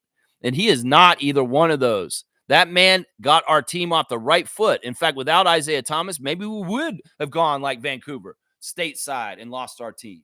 Seriously. Seriously. If we had not built that arena, though, we were going to lose our team. Seriously. And that's why they were strong arm us. What are we supposed to do? They're telling us we got to build this arena and we can't get partnership with them until, MLSE is created. And that was the whole thing right there. That was the whole thing. They wouldn't create MLSE with us when John Bateau was there. And so they forced him out. And Alan Slate did it. He did it. Yeah, that's right. Trevor J saying, if the truth came out in that documentary about that NBA didn't want the Raptors to win anything. Yeah, you heard that too said. That right from the start, Rob Black talking about it. It's like the way they made the rules right away, they didn't want us to win. And it seemed like they never want us to win. That's probably the damn truth. That's why we're badasses. That's why when we get to part 4 or part 5 of this story and that we win the championship, yeah, it'll come full circle. And in some ways, it'll make people realize 2019 with the Toronto Raptors is so special because the Raptors were never, ever supposed to win an NBA championship, ever. And in some ways, that first documentary part, The Birth, tells you straight to your face that the NBA set this up for our team to be shitty and to lose as much as possible in the beginning. Well, why did that not happen? Why did we jump up in 5 years in with Vince Carter and all that? Because Isaiah Thomas set the table with John Bateau, and we got off to a good start. And we're building our team in the right way against all the rules, against the NBA's wishes, against the idea that the 2 Canadian teams will be kicked around by the rest of the NBA for the whole time that they're around. That's what I'm saying right there. That's why we need to understand our early Raptors heroes in our history and stop believing the bullshit the press try to tell us. John Bateau has looked real good since William Liu's book has come out and now this documentary. He's looked real good for his passion and the creation of the Toronto Raptors. And Isaiah Thomas needs his just due standing next to him also for those early draft picks and running our team right in a basketball sense, because we did have early success. Who went against the crowd and not picked Ed O'Bannon? Yeah, Isaiah said they don't know what they're talking about. I know what I'm talking about, and Isaiah was right, because who got that Rookie of the Year? Damon Stoudemire. That's what I'm saying right there. That's what I'm saying right there. That's right. Smooth saying back then there was big ignorance about playing in Canada, though. I remember it. It's still there on the down low. The more I looked at it and think about it, players just on the down low privately can be saying, yeah, I don't ever want to come to Toronto. And this is probably true. There are a lot of players in the league like Dame Lillard that are like, I don't want to ever play in Toronto. I just don't want to play there. This is still an issue. It's still an issue to this day. It's better. We have more prestige from the championship, Vince Carter, a lot of different things. It's better. And hopefully you find real ones like Scotty that are willing to stick around and understand the gravity of playing for a whole country and just all the benefits and amazing things that you get from it, and it being harder route. But, it's still true. And it's not just because it's Canada. It's not because of taxes. It's not because of weather. It's because on the down low also, NBA players know that the Raptors get the short end of the stick in the ways the NBA administrates things, whether it's the way they promote it, whether it's the way they referee it, whether it's the way they build a schedule, whether it's the way they intend the Raptors to be where they are in the standings. And that's the thing right there.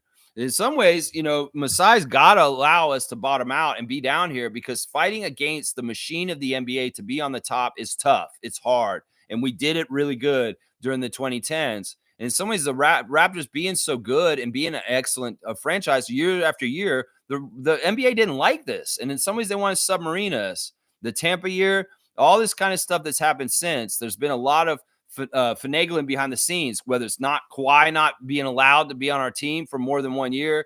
There's all kinds of weird shit behind the scenes that has tried to stymie and stop the Raptors from being a perennial top playoff team in this league like we were for a while in most of the Masai era. So they've really tried to come at us and take us down again now. And that's why Masai's got to be a G. That's why he's got to go and draft people like Shamshay and get a really good rookie class and rebuild and show that he can do it again against the machine. Because we are against a lot more than other teams. We really, really are. And that's why Americans fans think we're delusional and we're crazy. But no, we did it before. You think we were delusional in 2019? Motherfucker, we got that Larry O'Brien. And don't think that we can't go against the odds and do it again, because we can. I know we can. And we will. We will. That's right. Yeah, the ignorance about playing in Canada, you remember it? It's just that it's just not that attractive in some ways to certain people because of different things. And a lot of it's just built up dumbass BS. But we've gotten a lot of work over time fixing it, fixing the perception of playing for the Raptors and being on our team. There is a prestige to it. And that's why we need to build a culture of honor and tradition and respect for the franchise and playing for our team, because we had franchise players that did not respect it and shat all over it when they left, like Bosch and Carter. And well, we need to make sure that we hold this kind of thing, and there's going to be more of this in the long run as we build our history 30 years in. That's what I'm saying right there. Yeah, Country Kong's saying, Lex, you're being too modest. You should let it out. Tell us how you really feel about Richard Petty. Yeah, he's such a slime ball. He's such a slime ball. Like, how are you going to do this, Richard? Seriously. You're going to come out in the Vince Carter documentary stuff and say, yeah, we totally didn't handle Vince Carter's exit well. If I'd known that this was happening, I would have told Rob not to make the deal, but he's the GM. It sounds like, all right, you know what it sounds like to me? And this is my sensibilities, reading people and logically thinking through what they're saying. It sounds like Richard Petty didn't give a shit, and that he was part of the hit job on the Raptors franchise in that whole Vince Carter trade fiasco. That, you know what, he's using the excuse of saying, well, Rob Babcock was the GM. I just let him do the job. But you're in charge. And if you thought the trade was bad, why didn't you let him do it? He's like, oh, I believe that his job titles, you let the GM do the GMing. And I guess I should have stepped in and done something. Yeah, motherfucker, you should have done something about it, you idiot. But you probably wanted this to happen because on the down low, you were working for both teams. And in some ways, your focus was on the Leafs. And you didn't give a shit about whether the Raptors were bad or not, because what was most important was the Leafs and their brand being strong and not being threatened by a team that's getting more and more popular, because a half man, half amazing man was the most popular player in the NBA at that time. Seriously. So you go ahead and look the other way and say, oh, I should have said something to Rob at that time and maybe stopped him or nixed the trade. I should have done something in hindsight thinking about it. But then again, we didn't know what we were doing. We were all just new to the job and we didn't know what we were doing. You keep saying that. Back then for the Vince Carter stuff, which came out after the Isaiah stuff with you and him. So how the fuck are you going to tell me on a Sportsnet documentary yesterday, Richard Petty, that you know how to run an NBA team better than Isaiah Thomas? And that he's a failure, and that he had a business plan written on a napkin or something like that. And it's as evidence from everything he did afterwards. Listen, New York Knicks is a fucking cesspool of toxicity and dysfunction.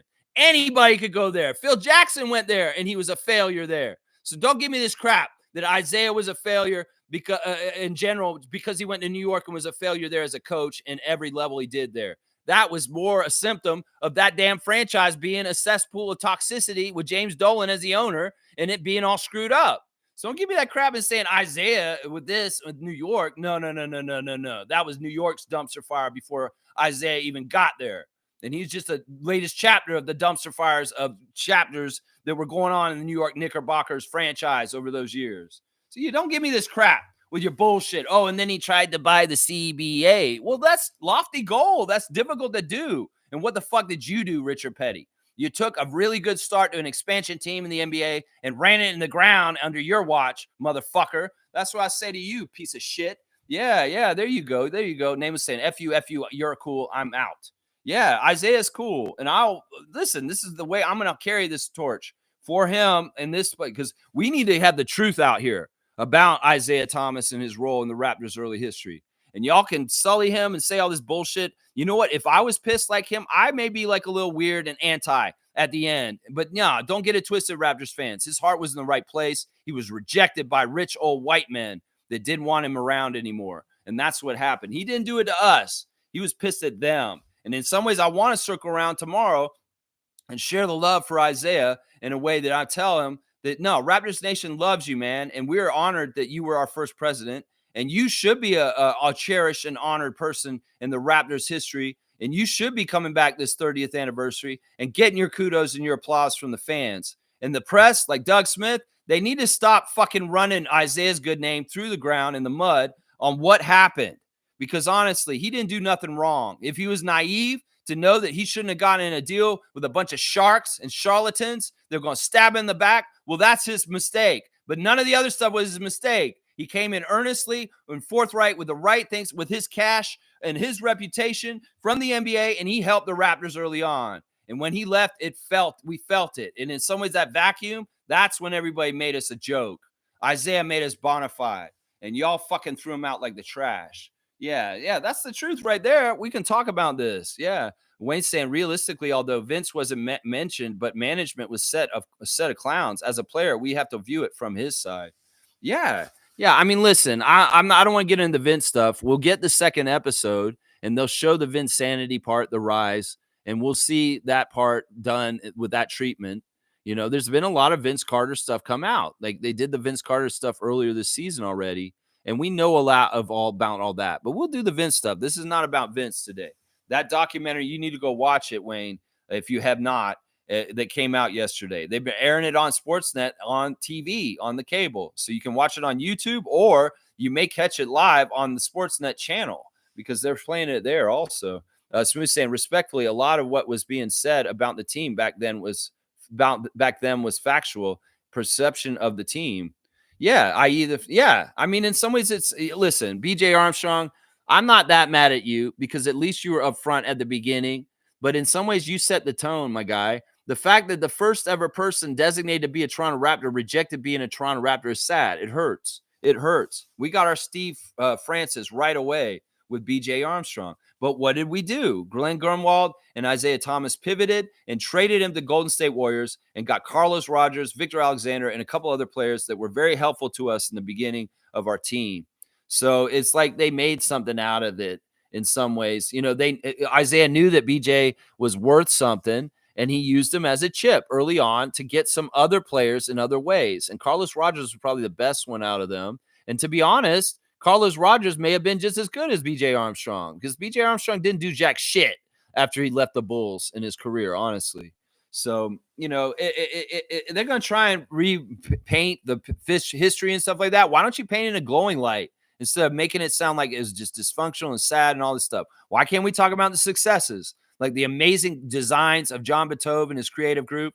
Why can't we talk about the successes of Isaiah Thomas and drafting very, very good players right from the start? He didn't miss on any of his draft picks. Did Isaiah miss on his draft picks? No, he didn't. And that's what I say about that right there. Boom goes the dynamite. Boom, boom, boom. Carlos here. Good to see Carlo JS. Morning, Lex, and most gracious freaks. The rebuild is tough. Salute to all the real fans. I'm here. There you go. Yeah, we're going to do what we're going to do, even if we're on a 9-game losing streak.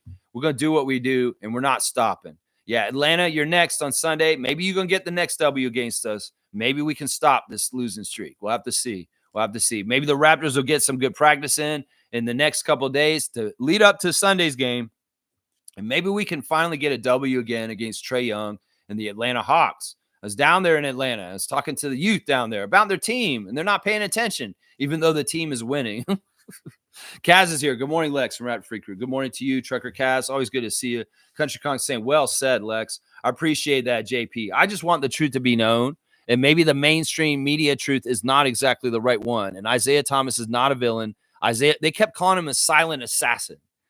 You idiots. This just shows the ignorance and dumbassery of Canadians with basketball at that time. They call him the silent assassin. He wasn't the silent assassin.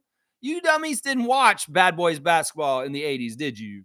No, he wasn't silent. He talked a lot of trash on that court. There was nothing silent about Isaiah. I think you're getting him confused with his backcourt mate for his whole entire career, pretty much, Joe Dumars. Joe Dumars was the silent assassin, you dummies. You keep calling Isaiah a silent assassin. No, that was Joe Dumars. Joe Dumars never, ever spoke when he was on the court and assassinated the other teams, whether he was locking up Michael Jordan or killing people with threes and just playing solid play. Joe Dumars never spoke a single trash talk on the court. He let his game do the talking. Isaiah was talking trash all over the place.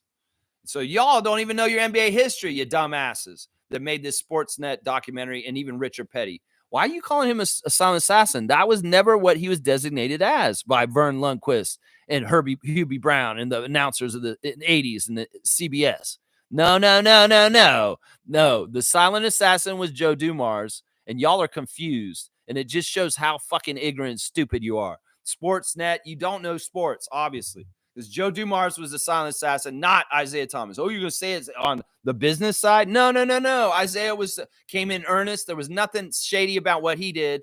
He came in, he had an agreement with y'all, and y'all messed around with him. And now you're trying to make it sound like he's a dumbass businessman. But no, he's not. He didn't do anything wrong. He was trying to do what he was told. And in some ways, he knew the business side. He was young, and maybe he didn't understand. He got in a pool with a bunch of sharks because that's what he learned, honestly. That's what he learned right there. Yeah. Carlos saying, wow, thank God I didn't watch that doc. You should watch it. You should watch it. The little snarky commentator, he's annoying. Like, I don't even know why they got him. He sounds like a Leaf guy. I don't even know why they got that Tom guy or whatever. And in some ways, they kind of down on our team in the documentary, but also at the same time, it's nice to see the history explained and talking about it and stuff. And they're very open about it. I mean, the first draft, the expansion draft for our team was on YTV. And in some ways, they're trying to make a joke out of that. Like, we didn't even care about it enough that we put it on a kid's channel. But you know what? That was part of the marketing in the beginning because it was a dinosaur. And we wanted to catch the children. So that's smart marketing. Put the expansion team draft on YTV because that's where the kids are watching. And boy, maybe that net did get a lot of young Raptors fans right from the start. Then drafting BJ Armstrong, John Sally, and Oliver Miller. Yeah, maybe that did work. And maybe Sportsnet acting like YTV is a joke and us putting our team on there, that's not the right way to portray it. Maybe it's like, wow, actually that was innovative and actually helped the Raptors get a young fan base early because they put it on YTV, but you're going to act like it's a joke that we put the expansion draft on there. Yeah, it's all how you want to portray it, Sportsnet, with your bullshit. You fucking Blue Jays channel. You fucking piece of shit. Smooth saying, Lex, I know you are a big Detroit guy, and I respect Isaiah Thomas as a player, but when he Raptors, it wasn't a good look, man. Thomas should explain his side of the story now.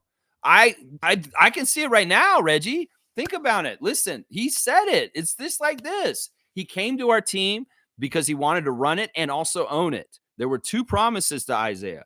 Isaiah was going to run it. He was going to be the face of our franchise. He was going to bring us bona fide feelings and respect around the league because he had cash. He had a reputation. He had respect. And in some ways, he put us on the map immediately. It wasn't a player that put us on the map at the beginning. It was our president who had just retired, honestly. He retired the year before and came immediately to the Raptors after his ankle ended his career early. And that's the thing. They told him, you're going to be a part owner and you're going to be running the team. And well, he wanted both. That's what they told him. But at some point, they forced him out of the ownership group. They strong-armed him financially, and he had to leave. And in some ways, he hated that because, listen, they promised him that he could be an owner of the team, and then they told him he couldn't in the middle of that. How do you feel when somebody changes the contract on you in the middle of the process, and it's not what you expected, and it's kind of like shortchanging you, and it's like, yeah, this and this and this, but you know what? You're out as an owner. You can still run the team or something like that. Maybe they didn't even want him to run the team. Maybe they didn't like how he was important and respected and the person who was in charge, and they were like, yeah, we don't want him around anymore. We could just run this team without him. That was all short-sighted and stupid. I could think of a alternate universe where the Raptors kept John Batove as the owner. He never went anywhere and got his dream fulfilled of being involved with the Raptors the whole time. I could think of an alternative universe where Isaiah Thomas wasn't forced or stepped out because he was reneged on the deal that was promised him in the beginning. You know, what we could have had happen going forward past the time that they left. How much dysfunction would we have avoided if the people that were passionate and cared about this team were able to stay on the team and run it? Think about that. Think about that instead of hockey jabronis coming in and taking over and screwing our team up. That's something you got to think about right there is what I'm saying, Smooth. I don't think Isaiah has anything to explain to me. They changed the deal on him, and he was like, this is not what I wanted. And that's why it went ugly like that, and that's why he took off on us. And in some ways, you got to realize, Smooth, that the Canadian press was bought and paid for by the establishment of the people that were here as businessmen, and they painted the picture of us trying to say, oh, Isaiah's the villain. Isaiah's the problem. That's all I got from reading through that episode last night. In some ways, Sportsnet, you're idiots. You kind of told the truth, and you may have want to write the narrative of what you were trying to say last night, but I don't buy it, and I see right through it. And in fact, you gave me a couple more details so that I can actually put the pieces together and understand exactly how Isaiah got screwed over. I can understand exactly how he got screwed over. There you go. Smith saying he's always going after Michael Jordan in public. So talk about his Raptors tenure. Why not? You mean Isaiah and Michael? Well, that's an old grudge from like way, way back. And that's from the court. And it's also from the Olympics in Barcelona.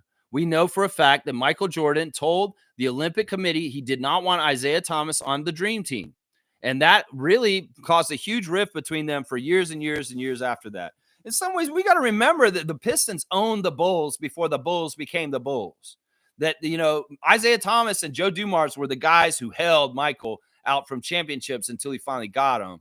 So in some ways, look, that was the last team that kicked Michael's ass before he kicked everybody's ass for the rest of his career until Washington. So it's like, obviously, there's going to be some animosity between them, whether it's a competitive animosity, maybe it's a personality animosity. But the feud with Jordan and Isaiah Thomas, it has a lot to it. It's layered. In some ways, it's Jordan because he was pissed that the Pistons would beat his ass for most of his early career, is what I'm saying. So we got to think about this fairly and talk about that. And, Isaiah is an emotional, sensitive person, and he's outspoken like me. He may step into it and say stuff that he probably shouldn't have said, like I do. And that's part of it right there. So there's a lot of quotes of Isaiah throughout time where he's just speaking from a sensitive, emotional place where he is, whether it's the exit with the Raptors, whether it's anything pertaining to his feud with Michael Jordan. We have to remember that. Click saying we're in the first year of a rebuild and dealing with injuries almost every week. It's normal. We're going to be losing a lot. Just hopefully it pays dividends in the future. Yes, Click. Yes. Welcome back, Raptor Street Click. Glad to see you back in the chat this morning. And yeah, this is just keeping it real and right, checking a status check. And he's exactly right.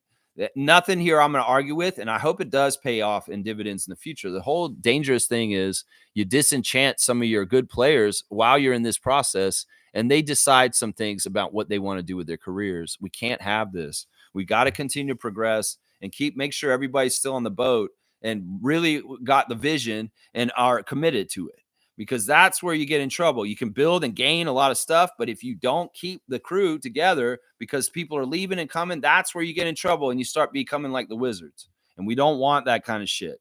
We need to continue to progress and get going in good places. My brother's here. Carl, thank you for the hospitality this week and coming down there. I love you so much. I hope you guys watched the game last night. I know you and Harry were supposed to watch the Raptors versus the Grizzlies last night. They were curious to see Zach Edey, the 7'4" Canadian playing for Memphis. And I hope you enjoyed the game if you watched it, Carl. I love you so much. Happy New Year and Merry Christmas once again. It was just a joy and a pleasure to stay with you and your family at your house.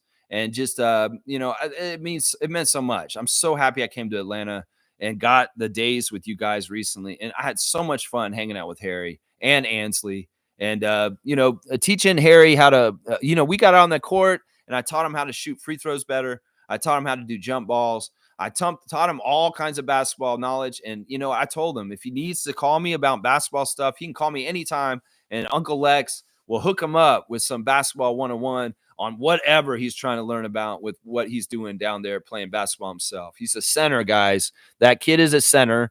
And he's also shooting threes, just so y'all know. The future is bright. He's like Zach Edey. Yeah, and he has a Chinese mom, too.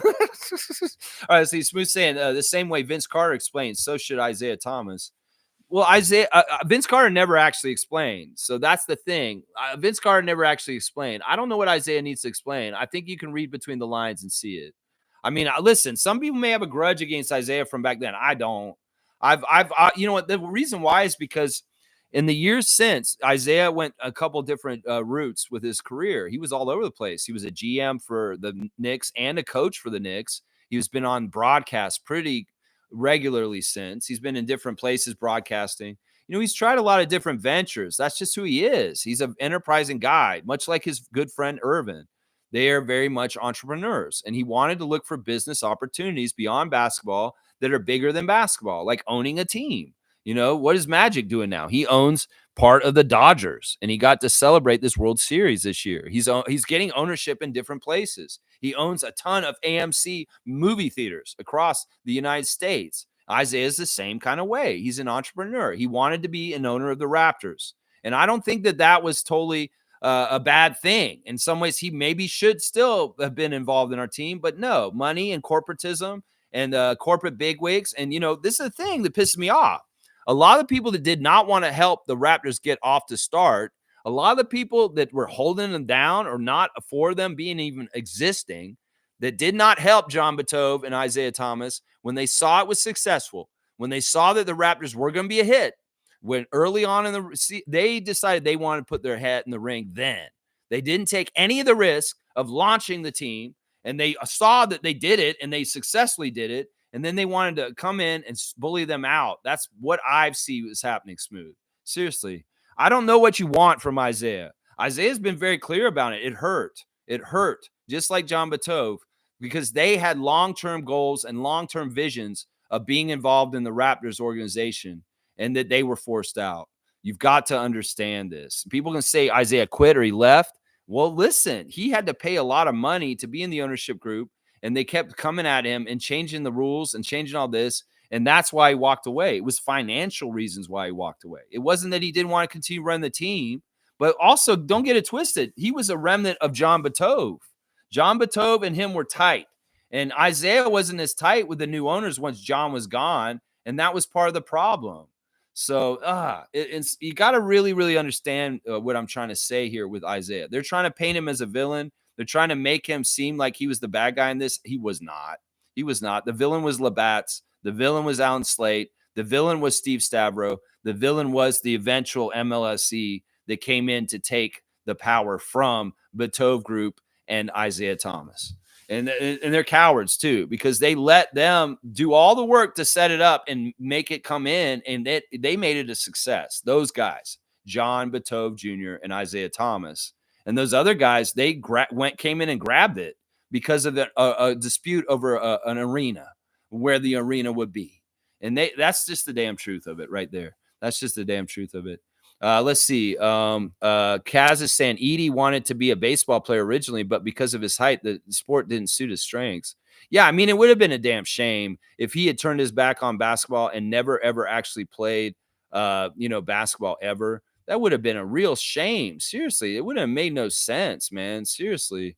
Smooth saying Damon Stoudemire explained, so did Tracy McGrady. I don't give Isaiah a pass, man. When he left, the team was a mess and a joke. He didn't want to leave, though. Smooth, he didn't want to leave, man. He didn't want to leave. Listen, maybe Isaiah will circle around and have an interview soon. He's very outspoken. And, maybe he sees this documentary. He has something to say about it. Because if I was him, I would. Because they painted him in a bad light. They tried to make him seem like the bad guy, but he wasn't. He did his job competently. And, incompetence came in and pushed him out. Now, I don't know why you can't see this, Smooth. I really don't know why you can't.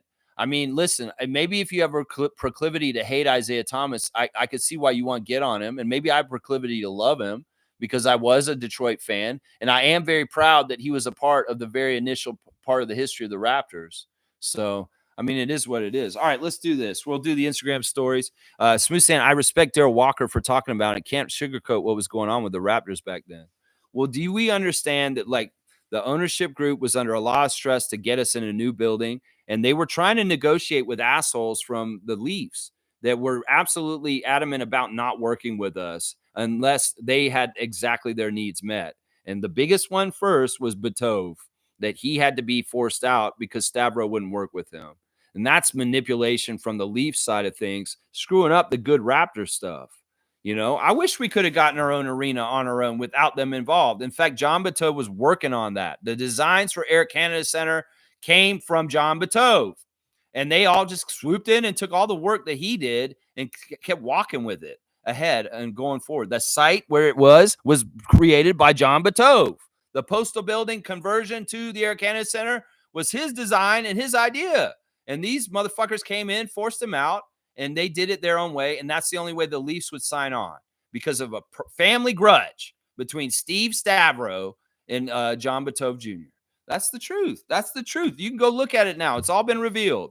And that's the domino that leads to Isaiah on being on the outs because he's a Batove hire and Batove person. And then Isaiah begets to Tracy McGrady and Damon Stoudemire because they were his draft picks. And what the fuck? Damon's going to be confused. The guy he's supposed to talk to. And Richard Petty's such a joke. He's on the documentary saying, yeah, I tried to replace Isaiah. I'd come into the locker room and talk to him. But then I was just some guy. You're damn right. You're just some guy compared to Isaiah Thomas, a Hall of Famer, one of the best little men in the history of the sport. You're damn right. You're just some guy. And you don't replace Isaiah Thomas, Richard Petty, you dumbass. Dick Petty. Petty Dick is what you are. You're a petty dick. I'm gonna start calling you that, petty dick. Yeah, you're a petty and you're a fucking dick. Yeah, that's what I'll say right there. All right, Instagram stories real quick. Sorry I'm cussing a lot, Carl. I hope that Harry's not watching. All right, here, Slim Duck's listening to Paper Planes now on Instagram. MIA. I fly like paper, like high like planes. Yeah, he's got that playing on his screen right now. I love that. Catch me at the bottom. Nah, nah, nah, nah. He's also got Montreal Community Cares Foundation on blast with Slim Duck Foundation doing a toy drive for the holidays. Always love to see Chris giving back in so many different ways, giving back to us with energy and hustle play on the court, and giving back to the community of Montreal and other places in Canada. We love you, Chris. You're doing such a good job. Merry Christmas from Norman Powell on his. He's got the Understand the Grind Foundation holiday decorations. There you go. Santa hat on Norman there.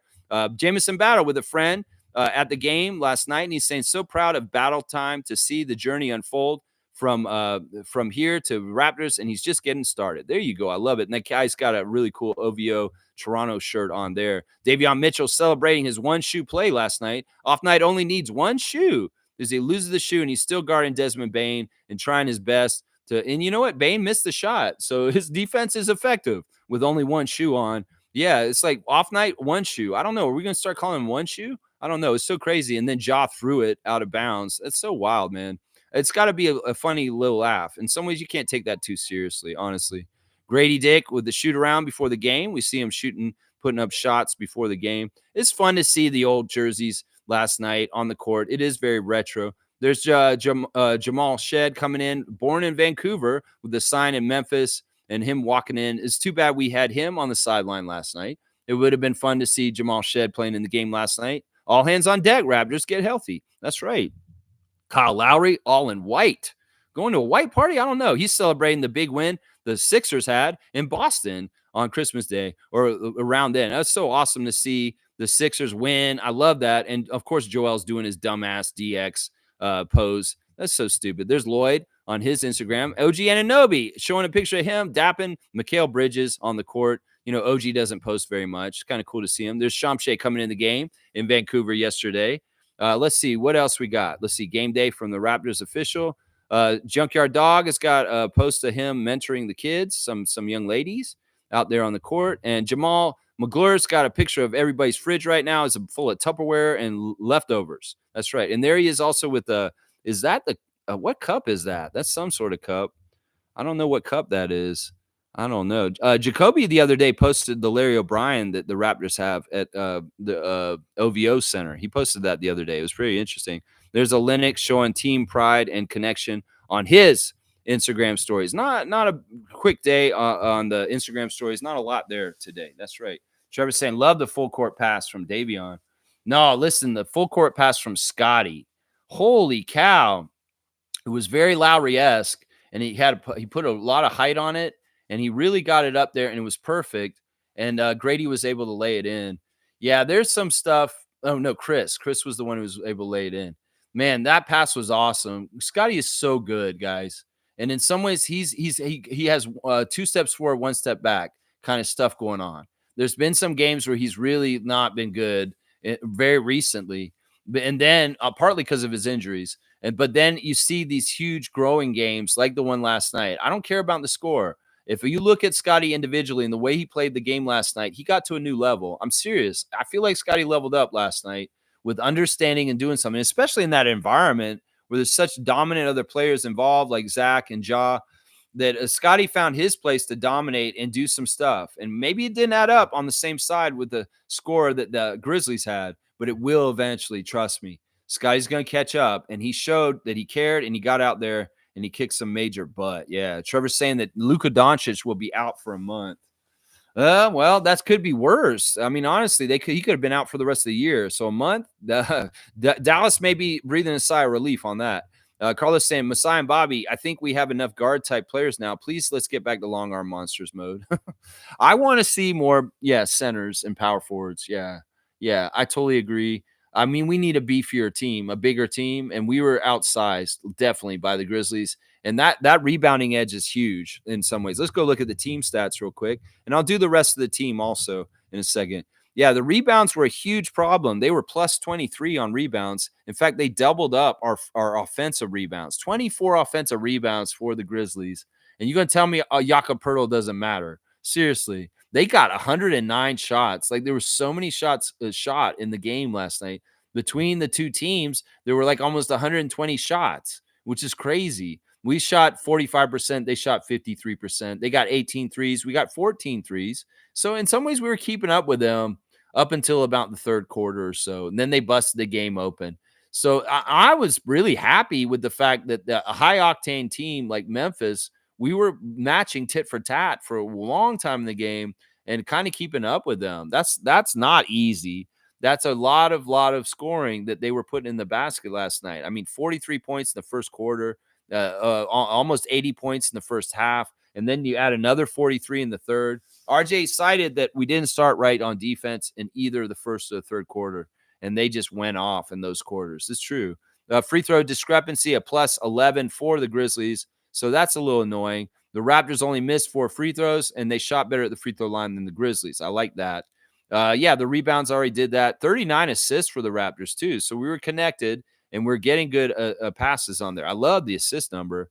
Yeah, the turnovers, we had less turnovers than them. In fact, Grizzlies' Achilles heel is going to be turnovers. They turn the ball over a lot, but they make up for it by scoring a lot, too. So that's it. Yeah, fast break points for Grizzlies, 29. That's too many. And the points in the paint could have been worse with Zach out there, but it was 72 to 68 points in the paint. Yeah, I mean, listen, Zach Edey set the table with dominance, and the Grizzlies never looked back. And that's really how it is right there. They have a very talented starting five. And I have to give kudos. Zach, 9 of 15 from the field, 1 of 5 from 3. He made that 3 right away. 2 of 5 at the free throw line. He may need to work on his free throws. 16 rebounds, 2 assists, 2 blocks, a plus 29 with 21 points in 27 minutes. Yeah, Ja wasn't even that huge. He had 15 points, but he did shoot 50%, 9 assists for Ja. And Jaren Jackson Jr., double-double, also like Zach, 9 of 17 from the field. He hit a 3, made both his free throws, 4 offensive rebounds, 11. Zach had 9 offensive rebounds. So 13 offensive rebounds from their 2 big men that started. Yeah, 3 blocks for Jaren also, and 6 assists, a plus 28 with 21 points in 32 minutes. Those guys were the 2 key guys that really killed us. Desmond Bane chipped in his part too. And off the bench later, Luke Kennard getting 15. Scottie Pippen Jr. is an interesting player.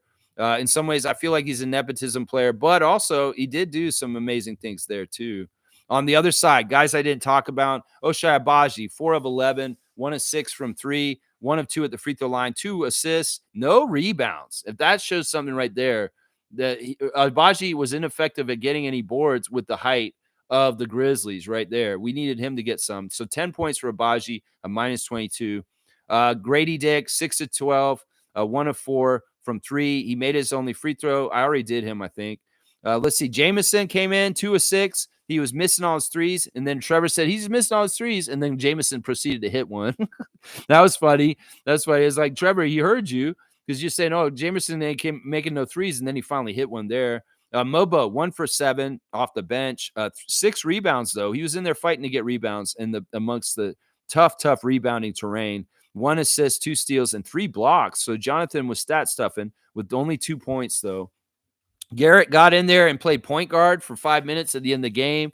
It's kind of fun to see Garrett Temple babysit the team at the end of the game, and he's the point guard because he's the only guy who knows how to handle the ball. And that was interesting. I was hoping that lineup would catch up some more on the score like the other day when the bench came in against the Knicks, but that did not happen. They stayed just as far as behind. But Garrett Temple was out there for a little bit. It was cool. Shamshay, as I said, he out-rebounded Edey a couple times out there. 2 offensive rebounds for Shamshay, 1 assist, no points for him. Davion Mitchell, 2 for 6. Almost all of his shots were threes. 2 of 5 from 3. 5 assists, 0 turnovers for Davion. 2 steals, 6 points. He was effective, and he was pretty good. I like what Davion did last night. He was pretty good. Lawson, only out there for 5 minutes, scored 6 points. Made his only 3. 1 of 2 at the free throw line, 2 of 3 at the field goals, 2 rebounds. Yeah, and then, that's it. That's who was out there for the Raptors other than the guys I already did with the stars of the game. Yeah, let's keep going. Let's see. Fiercely saying, I agree with Carlo about getting more tall players. Taller players, please. Mostly ones who grab rebounds, protect the paint. We use as a hub like Yak. Kelly in the gambler stretch more and shoot Threes, not focused on defense. Jakob is key. And that's from Jimmy Pope. Yeah, we really need Jakob Pertl. That's what we know. We've known this for a while. And well, I saw this walking in that we're going to need Jakob tonight, and it's too bad. Let's see. Fiercely saying, fam, in respect to our current roster, if ever a backup was required for Yak, which player type would we use as a center? I like Hartenstein, Zubac, Jonas, and Bizats. Yeah, it'd be fantastic if we were in a state where we would get Jonas to come back and be involved in our team. At this point, he's okay with being a backup center and not starting because in some ways he's getting near the end of his career, and that's the trend that's probably going to be towards him. He's going to go to a contender, and it may very well be the Lakers. Although I've heard that Spurs Nation is really interested in getting Valanciunas to be a backup center for them because they need a backup center. Apparently, the Spurs fans are saying that they need a backup for their center. In some ways, they don't like playing Jeremy Sohan as the backup center, which is what's happening there. I like all those names. I don't think Hartenstein and Zubac are realistic. Maybe Bizats is. And Jonas, I don't know if it's likely either. Cool Cat saying, good morning, Rapid Free Crew. Welcome back, Lex. Team Canada well represented last night. Love Brandon Clark. Hopefully he gets to join the squad. Injury screwed him up. Yeah. It was cool to see the Canadian stuff. I'm going to look at the bright side of things. And Canadian history was made last night, if not the franchise history of the high score. But yeah, the Canadian history was nice. I like that. And it was cool to see so many of them in double digits. Yeah, Jimmy saying, I like Hartenstein. Yeah, Thunder just got him. He's not going anywhere right now. Yeah, Cool Cat saying Isaiah Thomas was not treated properly. I know. I don't know why they're trying to drag him through the mud. Maybe they want to teach uneducated people their version of what the history they want them to believe, because this is not true what they're saying about this situation. The bad guys are Alan Slate, Richard Petty, Steve Stavro, and I'll continue to say this over and over and over again. The ones that had their heart in the right place, that built our team from the right place and were successful, were the original owner, John Batove Jr. and Isaiah Thomas.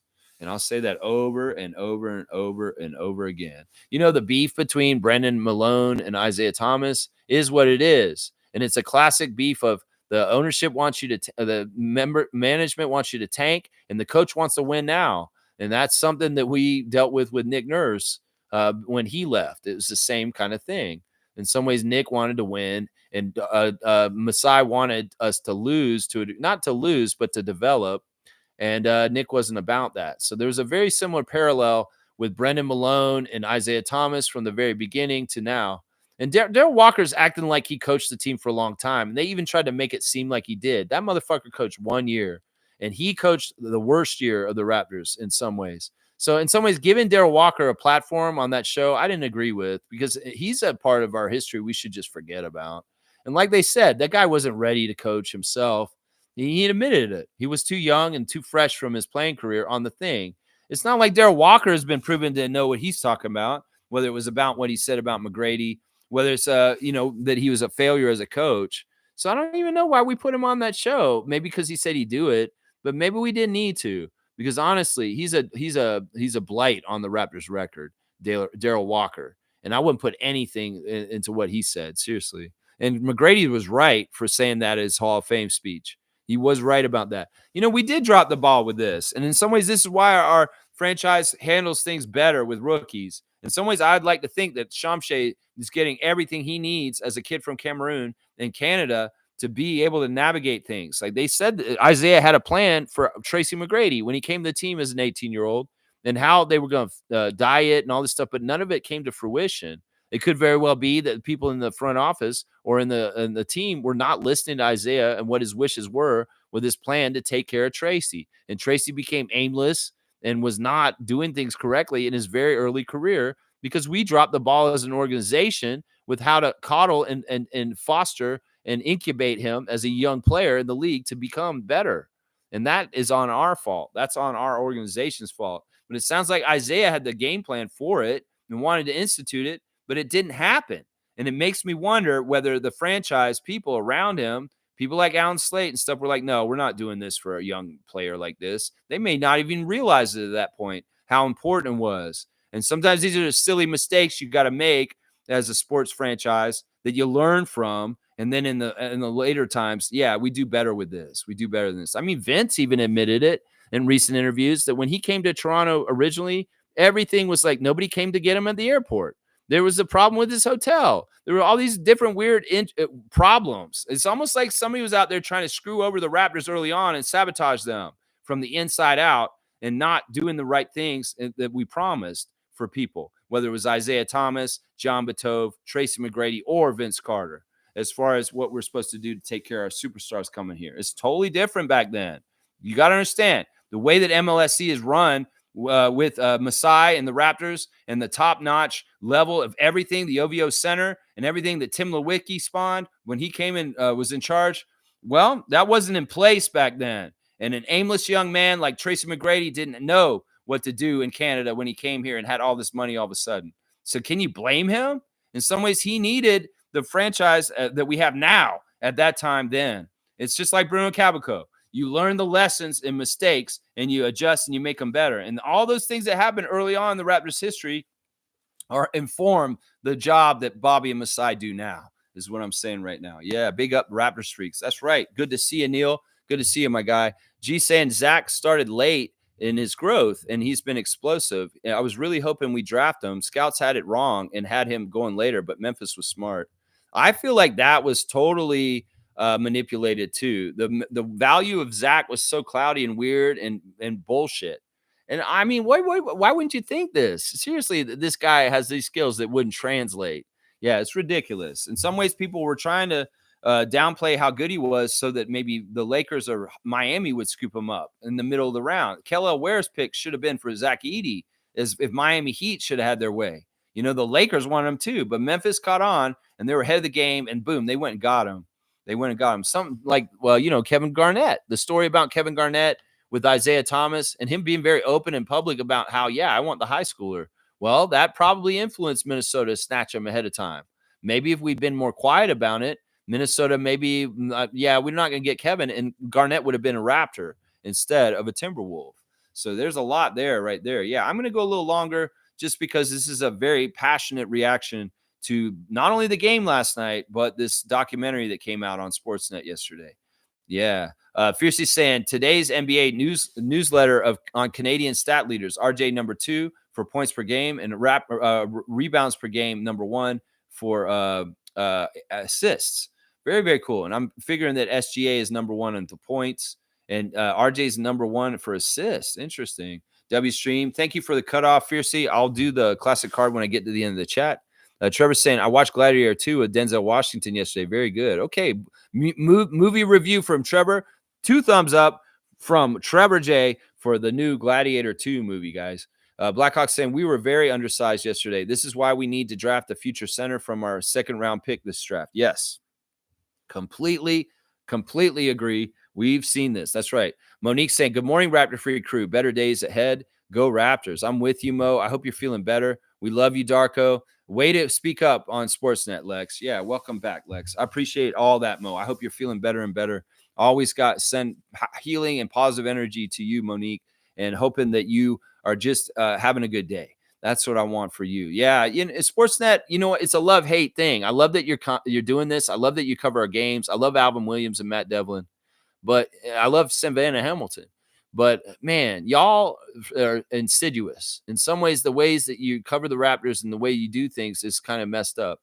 You know, they posted that documentary on Sportsnet, and some of the comments in the comments section are saying, I thought this was a hockey channel. Why are you posting basketball? That tells you all you need to know right there. The hockey people hate basketball, and they don't want to see it on their Sportsnet regular channel. Yeah, that tells you all you need to know about the whole thing we're up against right now. Yeah. Oh, so good to see you, Mo. All right, let me do the referees for today's game. The Raptors 905 are playing at 4 o'clock today, guys, at Paramount Fine Food Center against the Birmingham Squadron. And the referee crew chief is Ken Jones, number 40. The referee is Cameron Garber, number 33. And the umpire is Castine Evans. And let me go see if Blake Murphy's got any information about who's going to be able to play for the 905 tomorrow. Or today. Aida hasn't got anything on the 905. I'm pretty sure that since they're come back to town, we could maybe see some of our J rookies there.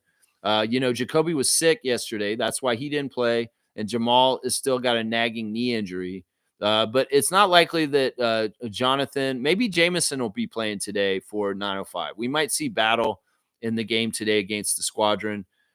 Very well could see AJ Lawson also playing against them today. Shamshay hopefully back also in time to play in this game and have a back-to-back. Although, because it is an afternoon game and they are traveling back, and maybe they aren't going to be there, and we're just going to see it. This is the first regular season game for the G League, for the Raptors 905. So their record is 0-0 right now. So let's get on a good foot, Andrew Jones and the rest of them, and get out there and get the first game as a W over the Birmingham Squadron. I'm rooting for y'all. I'll see y'all in the chat at 4 o'clock if you'll join me during the game. That'd be awesome. Yeah.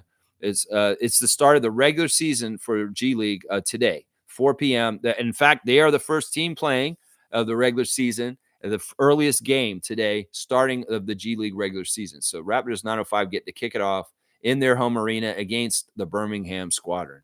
That is what's going on. All right. Do I do the classic card now? Yes, I do. All right. Let's see. I got some new cards from my nephew and niece, and I want to see if we get one of them. Oh, there we go. This is a great card to do today. This is one of the cards they gave me, guys. Let's see. All right. Let's see. All right. All right, y'all. Type fast. And if you typed already, you ain't going to get it. All right. Can you see it from there? It's a Raptors card. We actually got a Raptors card today. It's too easy. I mean, you can tell who that is. In some ways, we talked about this guy in the last couple of days. We found out he could do 100 push-ups and at 5 years old. Yeah, this is a very beautiful, shiny Gary Trent Jr. Toronto Raptors card, and Slug Deezy's getting it today. And in honor of Gary, I'm going to give you 330 points because of his number. 330 points because it's a Raptors card, and that's what I say, GTJ. That's right. That's half-assing it, even though it is exactly right. Yeah, I love it. Isn't that a beautiful card? I love to see a Raptors basketball card, and Gary Trent Jr. is awesome. I love Gary. I'm always going to like Gary and stand for him because, honestly, he's been a true pro. He never dissed the Raptors, and in some ways, you know what? That's the kind of guy I like for alumni. So Gary Trent Jr. is our card of the day, which is fantastic. And it's going to be Slug Deezy getting it today. I love that. And I'm going to give you 330 points in honor of Gary because that's his number, 33. Boom goes the dynamite. That's a lot of points very quickly there. Wayne's saying that the documentary on Sportsnet was instructive to illustrate that from day one, the Raptors were designed to be a loser franchise. Typical American setup. Take your money and squash your ambitions. Yes. Yes. And that's why, in some ways, the story arc of this documentary series, and I want to see how they treat it. I'm not going to judge the whole series until I see it. I want to see the hero's arc. I want to see the way that they held us down. They tried to stop us, and then boom, we got to the championship in 2019 because that is what we see in movies. We see the hero downtrodden against the odds and put all kinds of things stacked against them, and they overcome it. Maybe they're bullied in high school, and then they come up against the bully. You know, that kind of stuff. And that's the story I want to be portrayed by the end of this documentary series. That, you know, the beginning, this happened, and this happened with Vince, and then Chris Bosh, this, and then boom, Kyle Lowry and DeMar showed up, Dwayne Casey, and then boom, we win the championship. Yeah, that's what I want to see. And until I see the whole thing, I won't do final judgment on it. But in this first initial episode, I see this bullshit y'all are trying to do in some ways. And I'm calling you out on it. I've already done it enough today. Yeah, I've said what I have to say about it to a degree. Now, tomorrow, I'm going to share the love for Isaiah Thomas regardless. And maybe I will repeat a little bit of what I've said already today. But I want to do a counter action towards this Sportsnet smear job against Isaiah Thomas yesterday. It's just not right. It's just not fair. Give this man some respect. If you really want to exile him or make him not feel like loved for his contribution to our franchise and its history, well, good job, Sportsnet, you fucking piece of shit, making that happen. I hope Isaiah speaks out about this, and he does come out and gives his side of the story that some, smooth than other people want to hear. Because, you guys may be shocked about what he says. Because with time and healing and understanding, I think Isaiah's healed because he's not a hater towards the Raptors. And this is part of the reason why I love him so much. He could have easily turned his back on us, but he's always given us a fair shake. And in some ways, he still sees us as his baby.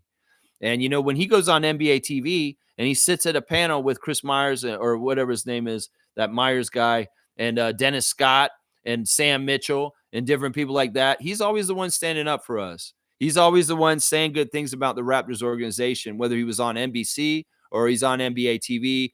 Yeah, he's always stood and he's been very fair to us. So he has a soft spot to us, even though it didn't work out in the way he wanted it to, and he was absolutely saddened and did not like it. That's the thing people don't realize. These guys, in some ways, are sensitive and they're passionate. John Batove and Isaiah Thomas. And when you cast them away and you crush their dreams because you're corporate pieces of shit, yeah, yeah. Isaiah could be a hater and could have gone the way of Vince his whole entire, and maybe for a little while he was like that when he went to New York and he tried to get them up and going against us. But understand that Isaiah since then has circled back and he is very proud of his Raptor roots. And he does not hate our franchise. In fact, he's very proud that we won that championship. And he was with us celebrating it because he had something to do with the seedlings of it. So, I mean, we can look at it and paint this picture and write history however you want, Sportsnet. But the truth is what I just said. And you can go ahead and make it sound like Isaiah was the jerk. Isaiah was the one who was wrong, but that's not true. That's not true. It was the shadow people behind the scenes with the money that were trying to direct who would be the leaders involved in running the Raptors at that time. And some of it is they saw the money was good, and all of a sudden they wanted to get involved without taking any of the risk of starting it. That like Batove and Isaiah did, and they made it successful. And then when they saw it was safe to invest in, then they pushed them out and wanted to get their slice of the profits in the pie. That's just the damn truth right there. Monique saying W stream, W vibes, go Raptors for life. Keep at it always, Lex. Raptor Freak crew strong. Yeah, Wayne saying, honestly, we owe Dwayne Casey for teaching young professionals and players accountability, professionalism. Yeah, he's another one that I won't sully. In some ways, I give more credit for the championship to Dwayne Casey than Nick Nurse. I'm not going to lie, seriously, because he's the one who built up our team over 8 years to get to the point where they were able to do that. He's the one who went through all the failure. And in some ways, Nick Nurse was that kid in the group project who came in and just signed his name at the top of the project in the biggest letters. And in some ways, Dwayne Casey with Nick Nurse under him was, that was a big part of the buildup right there. Yeah, Trevor's saying people don't realize when someone's stabbing the back when you trust them. That's what Isaiah said on the documentary, that he would have second guessed getting involved with such shitty business partners in Toronto. And that was his mistake. Because honestly, that's true. They got to remember, they used his name. They used his reputation, and we garnered a lot of good things from it. But then they cast him away and treat him like crap. Wouldn't you get emotional about it? Maybe you get in your feelings, and maybe you would step out yourself. I don't think I was ever mad at Isaiah in those times. I know that the press was really trying to make him seem like the bad guy. But even at that time, I was like, well, what's wrong with this? Why can't Isaiah just be in charge? Why won't y'all let a black man be in charge? In some ways, that's what I was saying at that time. Seriously, even back then, because I could see it through the race thing there. In some ways, like I said, race and ownership of sports is a touchy thing. And more black owners have been more and more involved in sports ownership since then. But at that time, that was pretty novel. Isaiah Thomas being part of the ownership group of the Raptors. And in some ways, where does race get involved with this, especially in Canada, which is not always, we're diverse in Toronto, but there is a lot of racism across the country of Canada. Let's just put it that way. All right. Let me go. Let me get the wrap up real quick here. We've done most of what we need to do, and I'm only 12 minutes after. I thought I was going to do 3 hours today. My 3 stars of the game last night: RJ Barrett, Scotty Barnes, and Kelly Olynyk, with honorable mentions to Chris Boucher and Grady Dick. And you know what? In some ways, there's a shame in losing to the Grizzlies like you did last night, and feel it and take that lesson going forward and never ever let it happen again. History was made with the most Canadians in an NBA game ever last night, and how fitting in a game of 2 franchises that originated in Canada playing last night. And that's the stuff I want to focus on. I want to focus on the greatness of Zach Edey and the promise of him playing for Team Canada in international play in the future. And I want to focus on the promise of the great development of Scotty Barnes and seeing some of the new things he was doing last night. My eyes got open to some of the stuff you were doing, Scott. Keep going in that direction. You're going to get better and better and better. I appreciate you, man. Yeah, Country Kong saying, Lex, did you see the clip of KG talking to Gary and Trent Jr. and saying how he remembers watching Gary's son do 100 push-ups? He knew he would make the NBA league that day. I actually miss Gary quite a lot. Yeah. I love that clip. I talked about it in the last couple of days. Basically, KG said that him and Gary Sr. were the only 2 out of the whole locker room that thought Gary Jr. could do the 100 push-ups at 5 years old. That's how old he was, JP. He was 5 years old, and he did it. He did the 100 push-ups. And Kevin said that at that point, he realized that Gary Trent Jr. is going to be an NBA player, and he treated him differently after that. Ever after that, he was like, "You're going to be a pro. Don't screw up your life because you're a special one. You're going to make it." And he also talked to him like he was a pro, like he was a peer in the NBA, even as a kid. So that really, in some ways, Kevin Garnett's mentorship as an uncle to Gary Trent Jr. showed like that's part of the reason why he's such a good pro is because pros were treating him like a pro as a kid already. And that's pretty impressive. That's really that blew my mind. And that says so much. It makes so much sense about why Gary Trent Jr. is the way he is. Seriously. Once again, the referees for tonight, today, this afternoon, 4 p.m., Ken Jones, Cameron Garber, and Castine Evans. That's right. We did that. Apparently, the Heat want to trade. The Heat do not want to trade Jimmy Butler, even though Jimmy Butler is saying that he does want to be traded by the deadline, February 6th. Pat Riley's saying, nope, I don't want to trade you. And Spoelstra is echoing that also, that he does not want to trade them either. Yeah, all right. I think that's it, guys. Get your fantasy teams lined up and ready for the week and what you're doing in your Yahoo Fantasy League. All right. Appreciate everybody for listening to me rant and rave and cuss and get all angry at Sportsnet today. And Alan Slate, Richard Petty. Yeah, Darrell Walker, you're somebody we should just forget and not even talk to. I'd much rather they go interview Butch Carter than Darrell Walker. Darrell Walker was a coach for one season. Y'all made him seem like he was so important in the beginning of the Raptors. He was not. He was not. He was a fail. He came in, failed for 1 year, turned off Tracy McGrady from being on the Raptors, and then left. Yeah. So whatever. All right, y'all. I'll be back tomorrow. Share the love club for Isaiah, man. I'm sick of this. I'm not going to stand for this shit, Sportsnet. I'm going to put out more in love towards Isaiah Thomas, and I hope he sees it. And I hope that the Raptors will give him an opportunity to circle back and be involved with our franchise this year and getting his kudos for his very, very important initial part of helping the Raptors to be successful from the beginning. Let's not get this twisted. This team may not be as successful or stick if it hadn't been for Isaiah Thomas and John Bitove Jr. Seriously, those two guys were the creative geniuses and the guys who made the right decisions in the very beginning, and somebody came in and stole their work, and they're trying to act like they were the bad guys. No, the bad guys were the ones who financially forced out the ones with the passion, the artists, the creative ones that made this team badass in the beginning. And that was Isaiah through the draft picks and running the team and the know-how and the clout of reputation in the league. And then John Bitove with his passion and his drive to get an NBA franchise in Toronto when there were a lot of forces against him getting it.